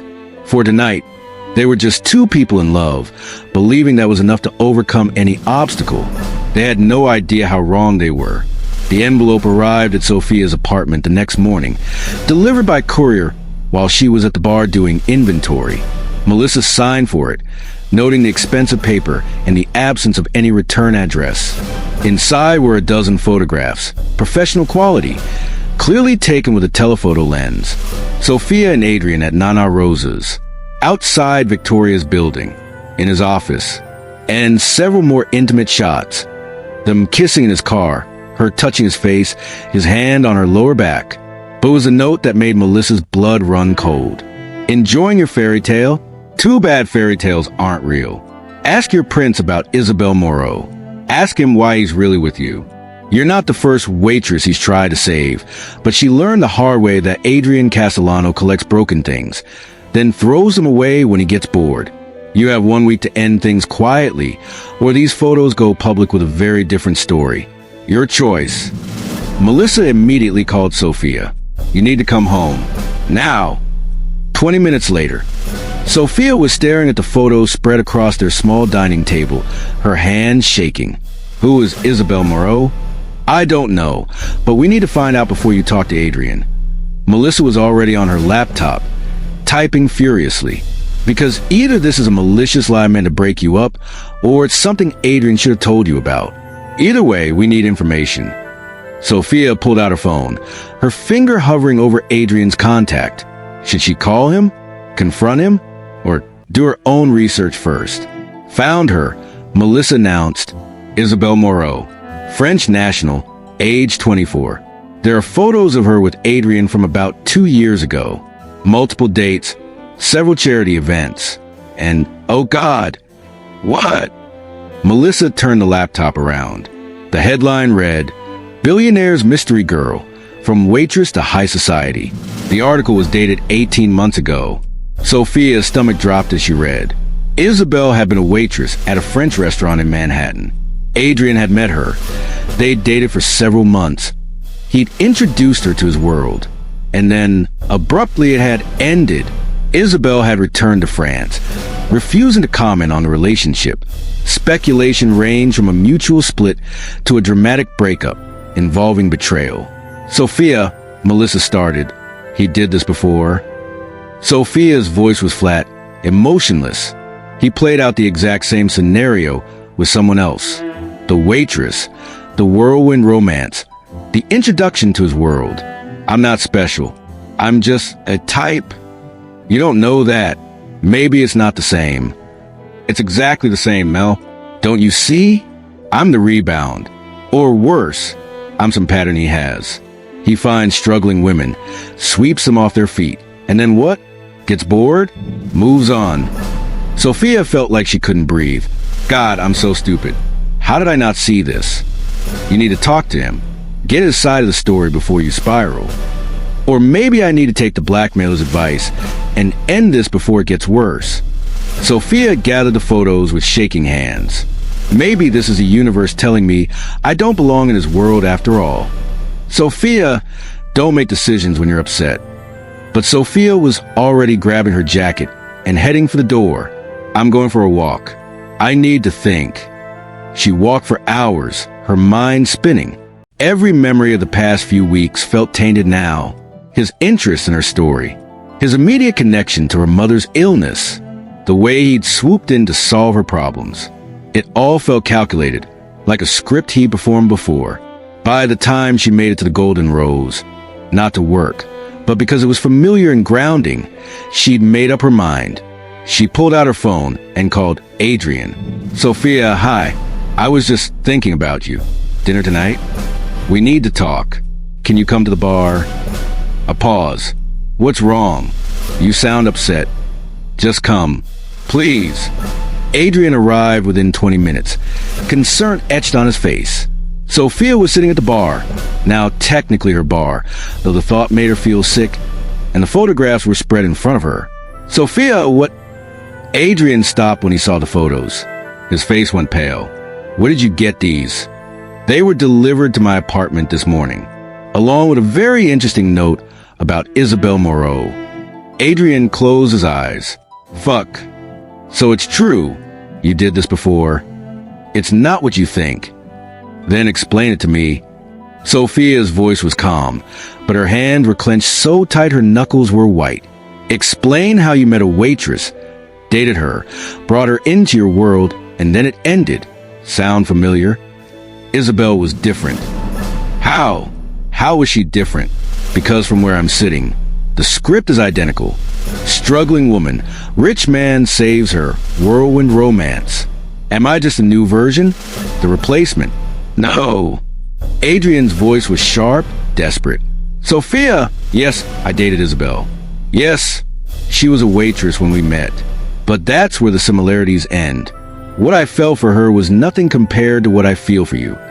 Convenient thing to say now. It's the truth. Isabel and I dated for 3 months. It was casual, superficial. I liked her, but I wasn't in love with her. When she wanted more, wanted me to meet her family, wanted to talk about the future, I realized I didn't see that future with her. So I ended it, honestly and directly. She went back to France to be with her family. That's it. That's the whole story. Sophia laughed bitterly. And how long have we been dating? 6 weeks? What happens in another 6 weeks when you realize you don't see a future with me either? That's not going to happen. You don't know that. You can't promise that. Sophia's composure finally cracked, tears streaming down her face. Don't you see what this looks like? You have a pattern. You date struggling women. You fix their problems with your money, and then you move on when it gets too real. I'm not special, Adrian. I'm just the latest project. You are not a project. Adrian moved closer, his voice intense. Yes, I've dated women who weren't from my world.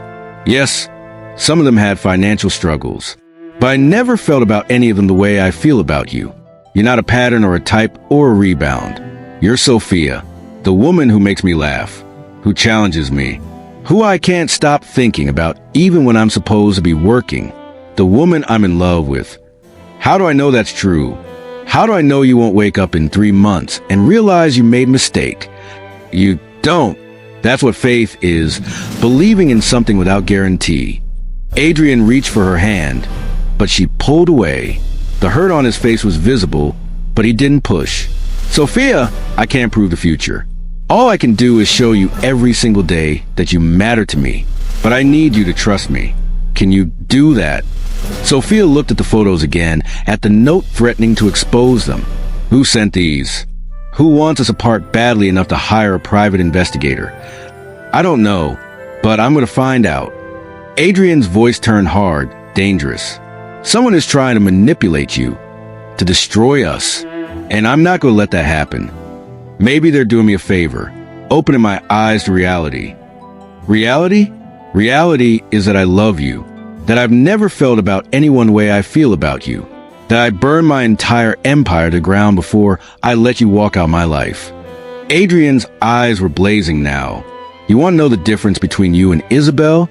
I never introduced her to Victoria. I never hung her photo in my office. I never once imagined a future with her. But with you, I imagine everything. Marriage, a family, growing old together. You're not a project, Sophia. You're my future. Sophia felt like she was being torn in two.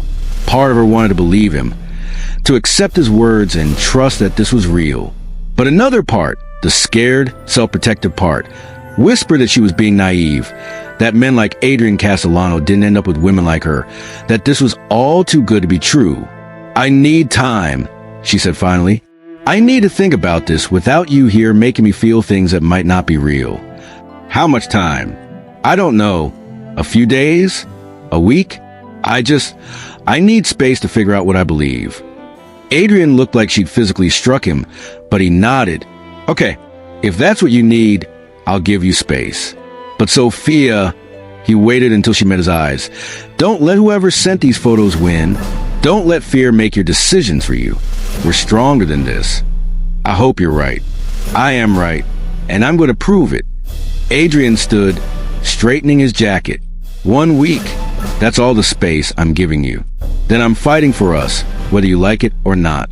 Because you're worth fighting for, Sophia. Even if you don't believe that yet.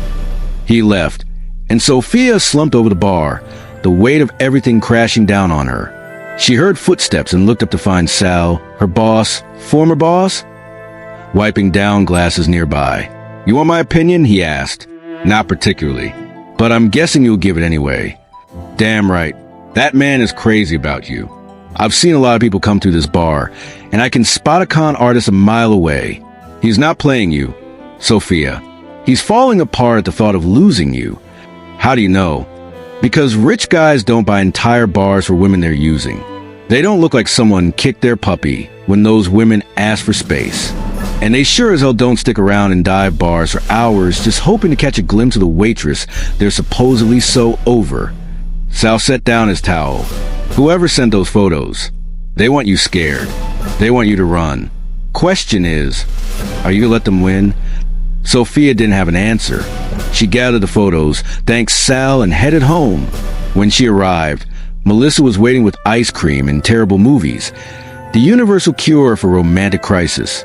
So, Melissa asked, so, I don't know. He says I'm different. He says he loves me. But how do I know? You don't. That's the bitch about love. It requires trust. And trust requires risk. Melissa handed her a spoon and the ice cream container. But here's what I know. You're happier with him than I've seen you in years. You laugh more. You stopped looking like you're just surviving and started looking like you're actually living. Is that worth risking getting hurt? What if he's lying? What if he's not? What if you walk away from the best thing that ever happened to you because you're too scared to believe you deserve it? Sophia thought about that as she ate ice cream and half-watched rom-coms with improbable plots. What if she did deserve this? What if Adrian was telling the truth? What if she was about to make the biggest mistake of her life by pushing him away? The week of space felt like the longest of Adrian's life. He threw himself into work, into discovering who'd sent those photos. His private investigators were pulling every thread, into anything that would distract him from the Sophia-sized hole in his chest. Victoria called daily, offering support and occasionally threats to knock some sense into him if he screwed this up. Nana Rosa sent care packages of food he didn't eat. His assistant reported that his already legendary bad mood had reached new, terrifying heights. He missed Sophia with an intensity that physically hurt. On day 6, his investigator called with news. We found the source of the photos. You're not going to like this. Tell me? Richard Castellano. Your uncle. Adrian's grip on the phone tightened. My uncle hired someone to stalk us. Looks that way. He's been trying to push you out of the company for years. Apparently, he thought a scandal involving your personal life might finally do it. Discredit you with the board, make you look unstable. And using Sophia to do it. I'm sorry, boss. Adrian hung up and immediately made another call. Margaret, set up a board meeting. Tomorrow. And make sure my uncle knows attendance is mandatory. Sir, what are you? Just do it. And call legal. I want every piece of evidence about Richard's schemes compiled and ready to present. It's time to clean house. But more importantly than corporate revenge, Adrian now knew the truth. The photos weren't about Sophia at all. They were about him. About his uncle trying to destroy everything Adrian had built. And Sophia had gotten caught in the crossfire. Adrian checked his watch. Day 6. He'd promised a week, but this changed things. Sophia deserved to know the truth. Now, he grabbed his jacket and headed for the door, determination replacing the misery that had plagued him for days. He was getting his girl back, and then he was going to destroy everyone who tried to take her from him. Chapter 8. The Grand Gesture. Sophia was at the bar. She still thought it as the bar, despite technically being a manager now, doing paperwork when the door opened.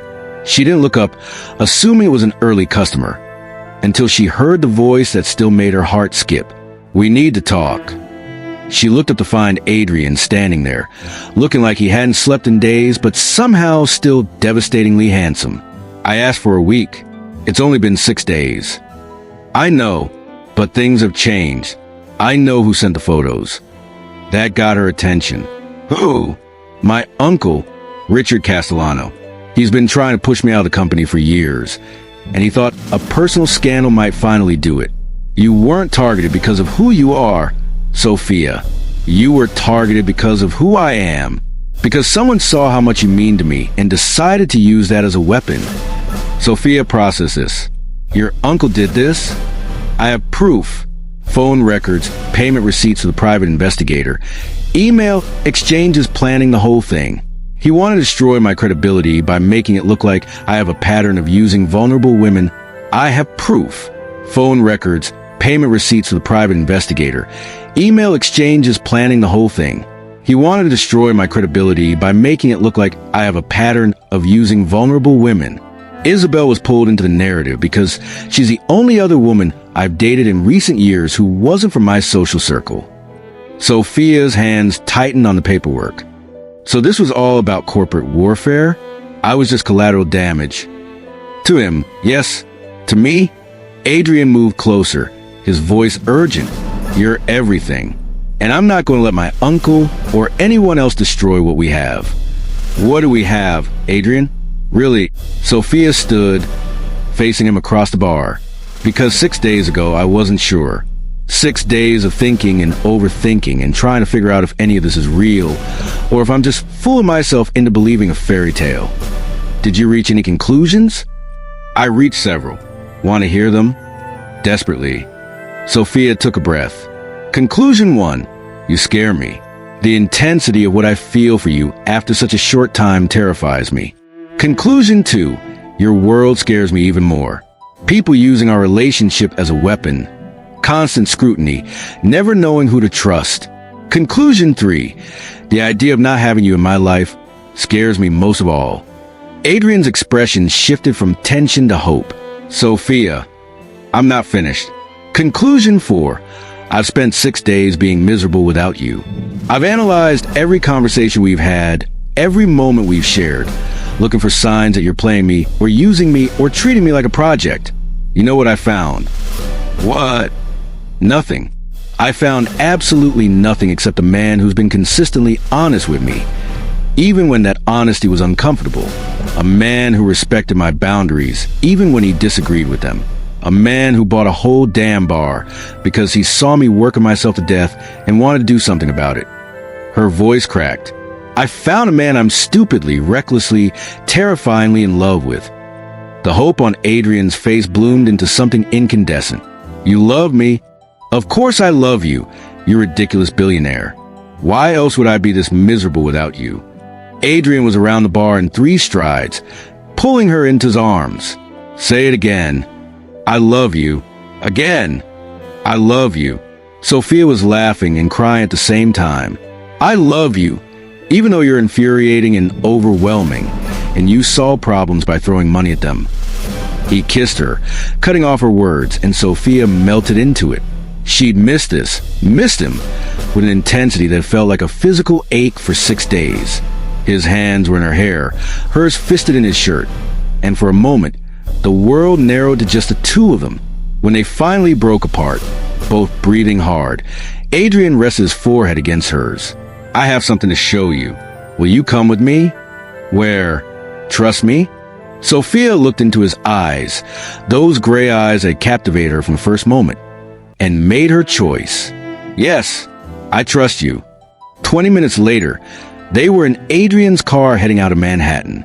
Sophia watched the city give way to suburbs, then to more open spaces, confused but willing to see where this was going. Finally, they pulled up to a property that took her breath away. A beautiful old building with Roosevelt Medical Center engraved above the entrance. But the building looked closed, windows dark, a for sale sign prominent near the road. What is this? Sophia asked as Adrian led her to the front entrance. This was one of the best community health centers in the state. It served low-income families, provided excellent care regardless of ability to pay, but it closed 6 months ago due to funding issues. Adrian produced a key and unlocked the front door. I bought it yesterday. Sophia's heart started pounding. Why? Because you said you wanted to be a doctor who actually helps people, who works in underserved communities, who listens to patients instead of rushing them through. Adrian led her through the building. Examination rooms, a small emergency department, offices, all equipped but dormant. This place served exactly the population you want to help. With proper funding and staffing, it could again. Adrian, what are you saying? He stopped in what looked like the main reception area, turned to face her. I'm saying I want to reopen this place. I want to fund it properly, staff it well, and make it everything it should be. But more than that, he pulled a folder from his jacket. I've been working with Columbia Medical School. They have a special program for people who had to interrupt their education for family emergencies.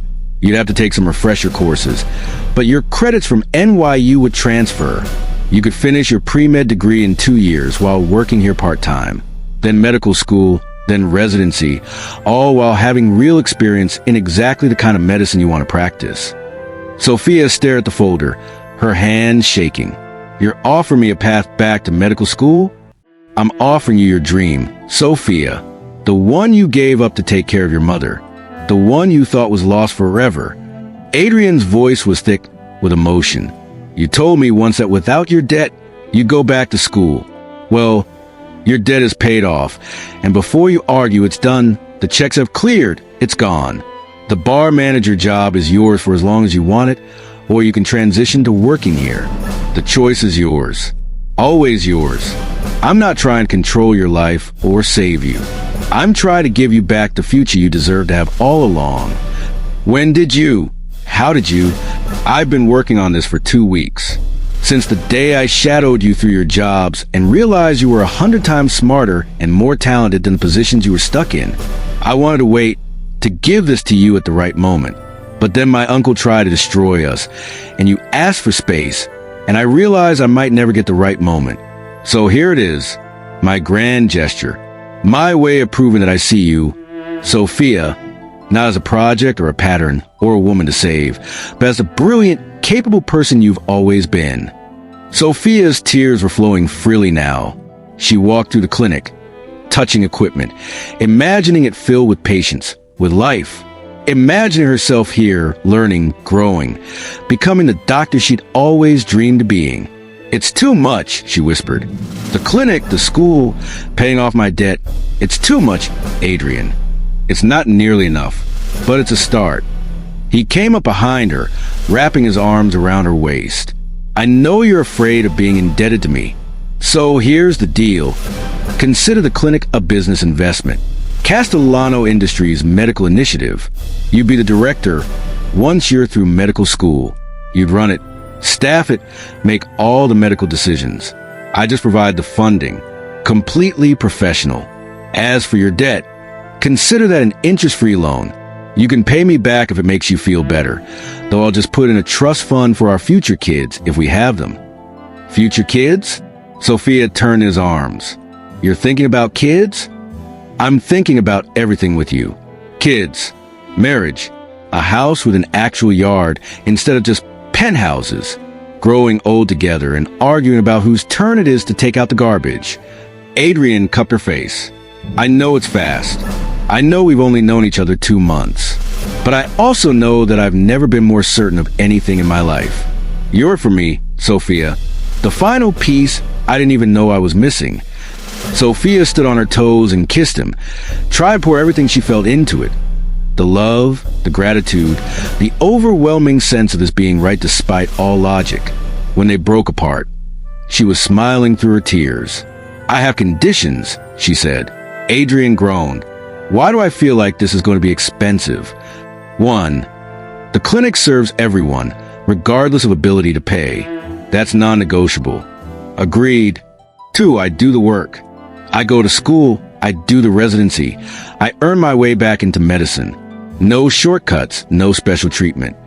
Agreed, though I'm allowed to be proud of you and brag about my girlfriend, the doctor. 3. If I take your loan for the debt, we sign a contract. Real terms, real interest rate, even if it's 1%, real repayment schedule. I won't feel like I owe you my soul. Fine, but I'm setting the repayment schedule at 30 years, and the interest goes into a fund for underprivileged medical students. Sophia narrowed her eyes. You're impossible. I'm in love. There's a difference. Adrian pulled her closer. Any other conditions? Just one more. Sophia took a deep breath. Marry me. Adrian went very still. What? You heard me. I'm proposing. Marry me, Adrian Castellano. Not today, not tomorrow, but someday, when I'm through school, and you've dealt with your uncle and we figured out how to merge our worlds. Marry me, and let's build something real together.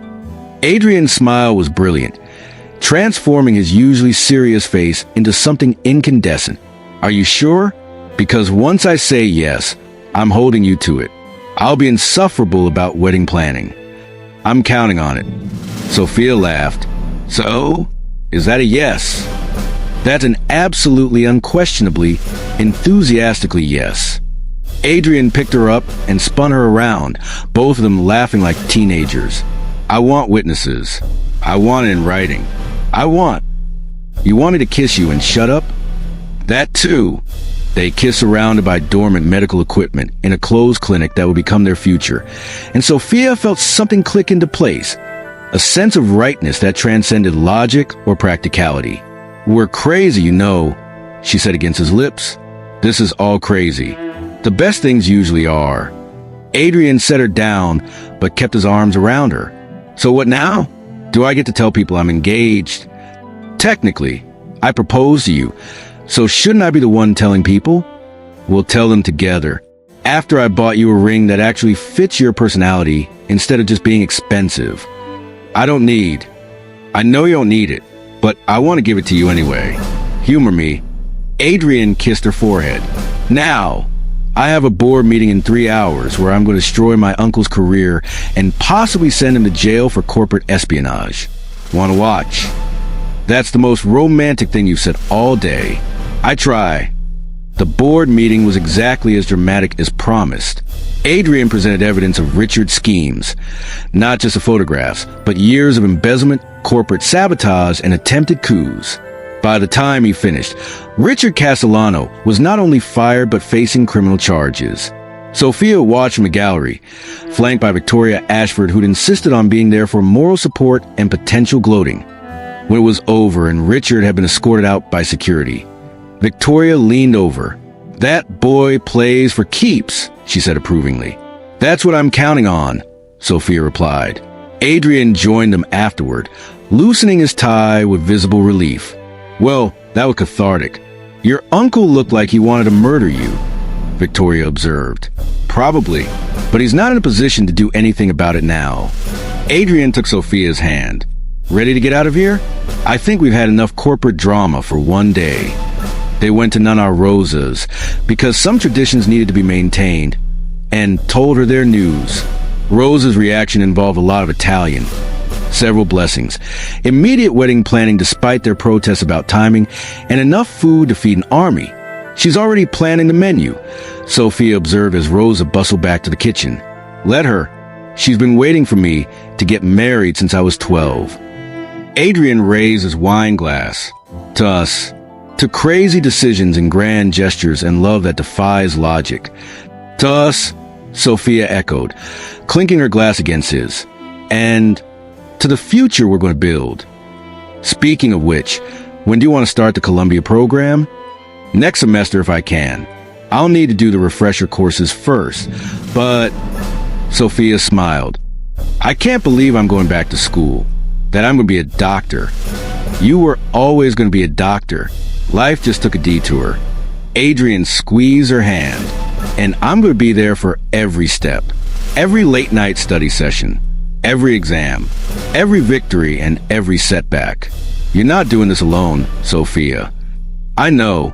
That's what scares me and excites me in equal measure." She leaned against his shoulder. "Thank you for seeing possibilities when I could only see obstacles, for believing in me when I'd stopped believing in myself. Thank you for taking a chance on a billionaire who walked into your bar and fell in love at first sight." "So you're admitting it was love at first sight?" "Absolutely. The moment you set down that whiskey with tired eyes and a genuine smile, I was done for." They stayed at Nana Rosa's until closing, talking about the future they'd build together. Sophia would start school in the fall. Adrian would begin the renovation and reopening of the clinic. They'd plan a wedding for some time after her first year of medical school, small and intimate, just the people who mattered. And in the meantime, they'd figure out how to merge their two very different worlds into something uniquely theirs. It wouldn't be easy. There would be challenges, the media scrutiny, the pressure of medical school, the demands of Adrian's business, the inevitable ups and downs of any relationship. But as Sophia looked at Adrian across the table, lit by candlelight and smiling at something Rosa was shouting from the kitchen, she knew they'd figure out, because them, was worth fighting for. Dr. Sophia Castellano stood in the lobby of Roosevelt Medical Center, watching the steady stream of patients coming through the doors. The clinic had been open for 3 years now, and it had exceeded even her most optimistic projections. They saw hundreds of patients weekly, provided care regardless of ability to pay, and had become a model for community health centers across the country. And in 2 hours, they'd be hosting a ribbon-cutting ceremony for the new pediatric wing. Funded by a combination of Castellano Industries grants and donations from patients who've been helped over the years and wanted to give back. "Dr. Castellano, your next patient is in room 3. Her nurse called." "Thanks, Maria. I'll be right there." Sophia checked her reflection in the window. Her white coat was pristine. Her name tag reading Dr. Sophia Castellares, MD, Director, filled her with pride every single time she saw it. She graduated from Columbia Medical School second in her class, completed her residency in family medicine, and taken over as full director of the clinic 6 months ago. It had been the hardest 5 years of her life. Medical school while helping run a clinic, residency with its brutal hours, learning to navigate Adrian's world of business dinners and charity galas while maintaining her own identity. But it had also been the best 5 years. She married Adrian in a ceremony at Nana Rosa's, with Melissa as her maid of honor and Victoria giving her away. They bought a brownstone in Brooklyn, not a penthouse, because Sophia had insisted on staying connected to the neighborhood. They weathered challenges and celebrated victories, and built something real together. Sophia, Adrian's voice called from the entrance. She looked up to see her husband, still surreal to call him that, striding through the lobby in his inevitable expensive suit, but this time with her 18-month-old daughter Isabella perched on his hip. "What are you doing here?" Sophia asked, even as she reached for Bella, who'd started wiggling the moment she saw her mother. "I thought you had meetings all afternoon." "I moved them. Isabella wanted to see her mama at work." Adrian handed over their daughter, who immediately started playing with Sophia's stethoscope. "And I wanted to give you something before the ceremony." "Adrian, you already funded the new wing." "Not that. This." He pulled out a folder, suspiciously similar to the one he'd given her 5 years ago at this very clinic. "Open it." Inside was a scholarship announcement. The Maria Reyes Memorial Scholarship for pre-med students facing financial hardship, fully funded for up to 50 students annually, covering tuition, books, and living expenses. Named after Sophia's mother. Sophia felt tears prick her eyes. "Adrian, your mom gave up everything so you could pursue your dreams. Then life forced you to give up those dreams to take care of her. You clawed your way back through sheer determination." Adrian wrapped his arms around both of them. "Now we're making sure other kids don't have to choose between taking care of their families and pursuing their education. They get both. 50 students? To start, if the program works like I think it will expand.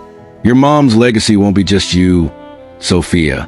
It'll be generations of doctors who got their shot because of her sacrifice." Sophia buried her face in his shoulder, careful not to squish Bella between them. "I love you so much. I love you too, both of you." He kissed the top of her head. "Now, you have a patient waiting and a ribbon to cut in 2 hours. Think you can manage?" "I think I can handle it." Sophia passed Bella back to him. "Take our daughter to the nursery. Maria will watch her while I finish my patient load." "Yes, doctor." Sophia watched him walk away, their daughter babbling happily about everything and nothing, and marveled at how much her life had changed since that February night 5 years ago. She'd walked into work at the Golden Rose expecting nothing but another shift slinging drinks. Instead, she met a man who'd seen past her circumstances to the person she was and the person she could become. A man who'd loved her enough to give her back her dreams while respecting her need to earn them herself. The journey hadn't been easy. There had been moments of doubt, times when pressure felt overwhelming, days when she'd wondered if she could really balance being a doctor, a wife, a mother, and herself all at once. But she'd done it. They'd done it together. "Dr. Castellano?" Maria called again. "Your patient." "Coming." Sophia headed to exam room 3, her white coat swishing around her legs, her heart full. She was exactly where she was supposed to be, doing exactly what she was meant to do, with exactly the right person by her side. Sometimes fairy tales were real. Sometimes billionaires walked into neighborhood bars and fell in love with waitresses. Sometimes two people from completely different worlds found a way to build something beautiful together. And sometimes, just sometimes, destiny arrived disguised as a chance encounter that changed everything forever. Sophia opened the exam room door with a smile, ready to help the next patient, ready for whatever came next. Because she'd learned that the best things in life weren't the ones you planned for. They were the ones you were brave enough to reach for when opportunity knocked. Even if that opportunity showed up in a Tom Ford suit ordering whiskey neat.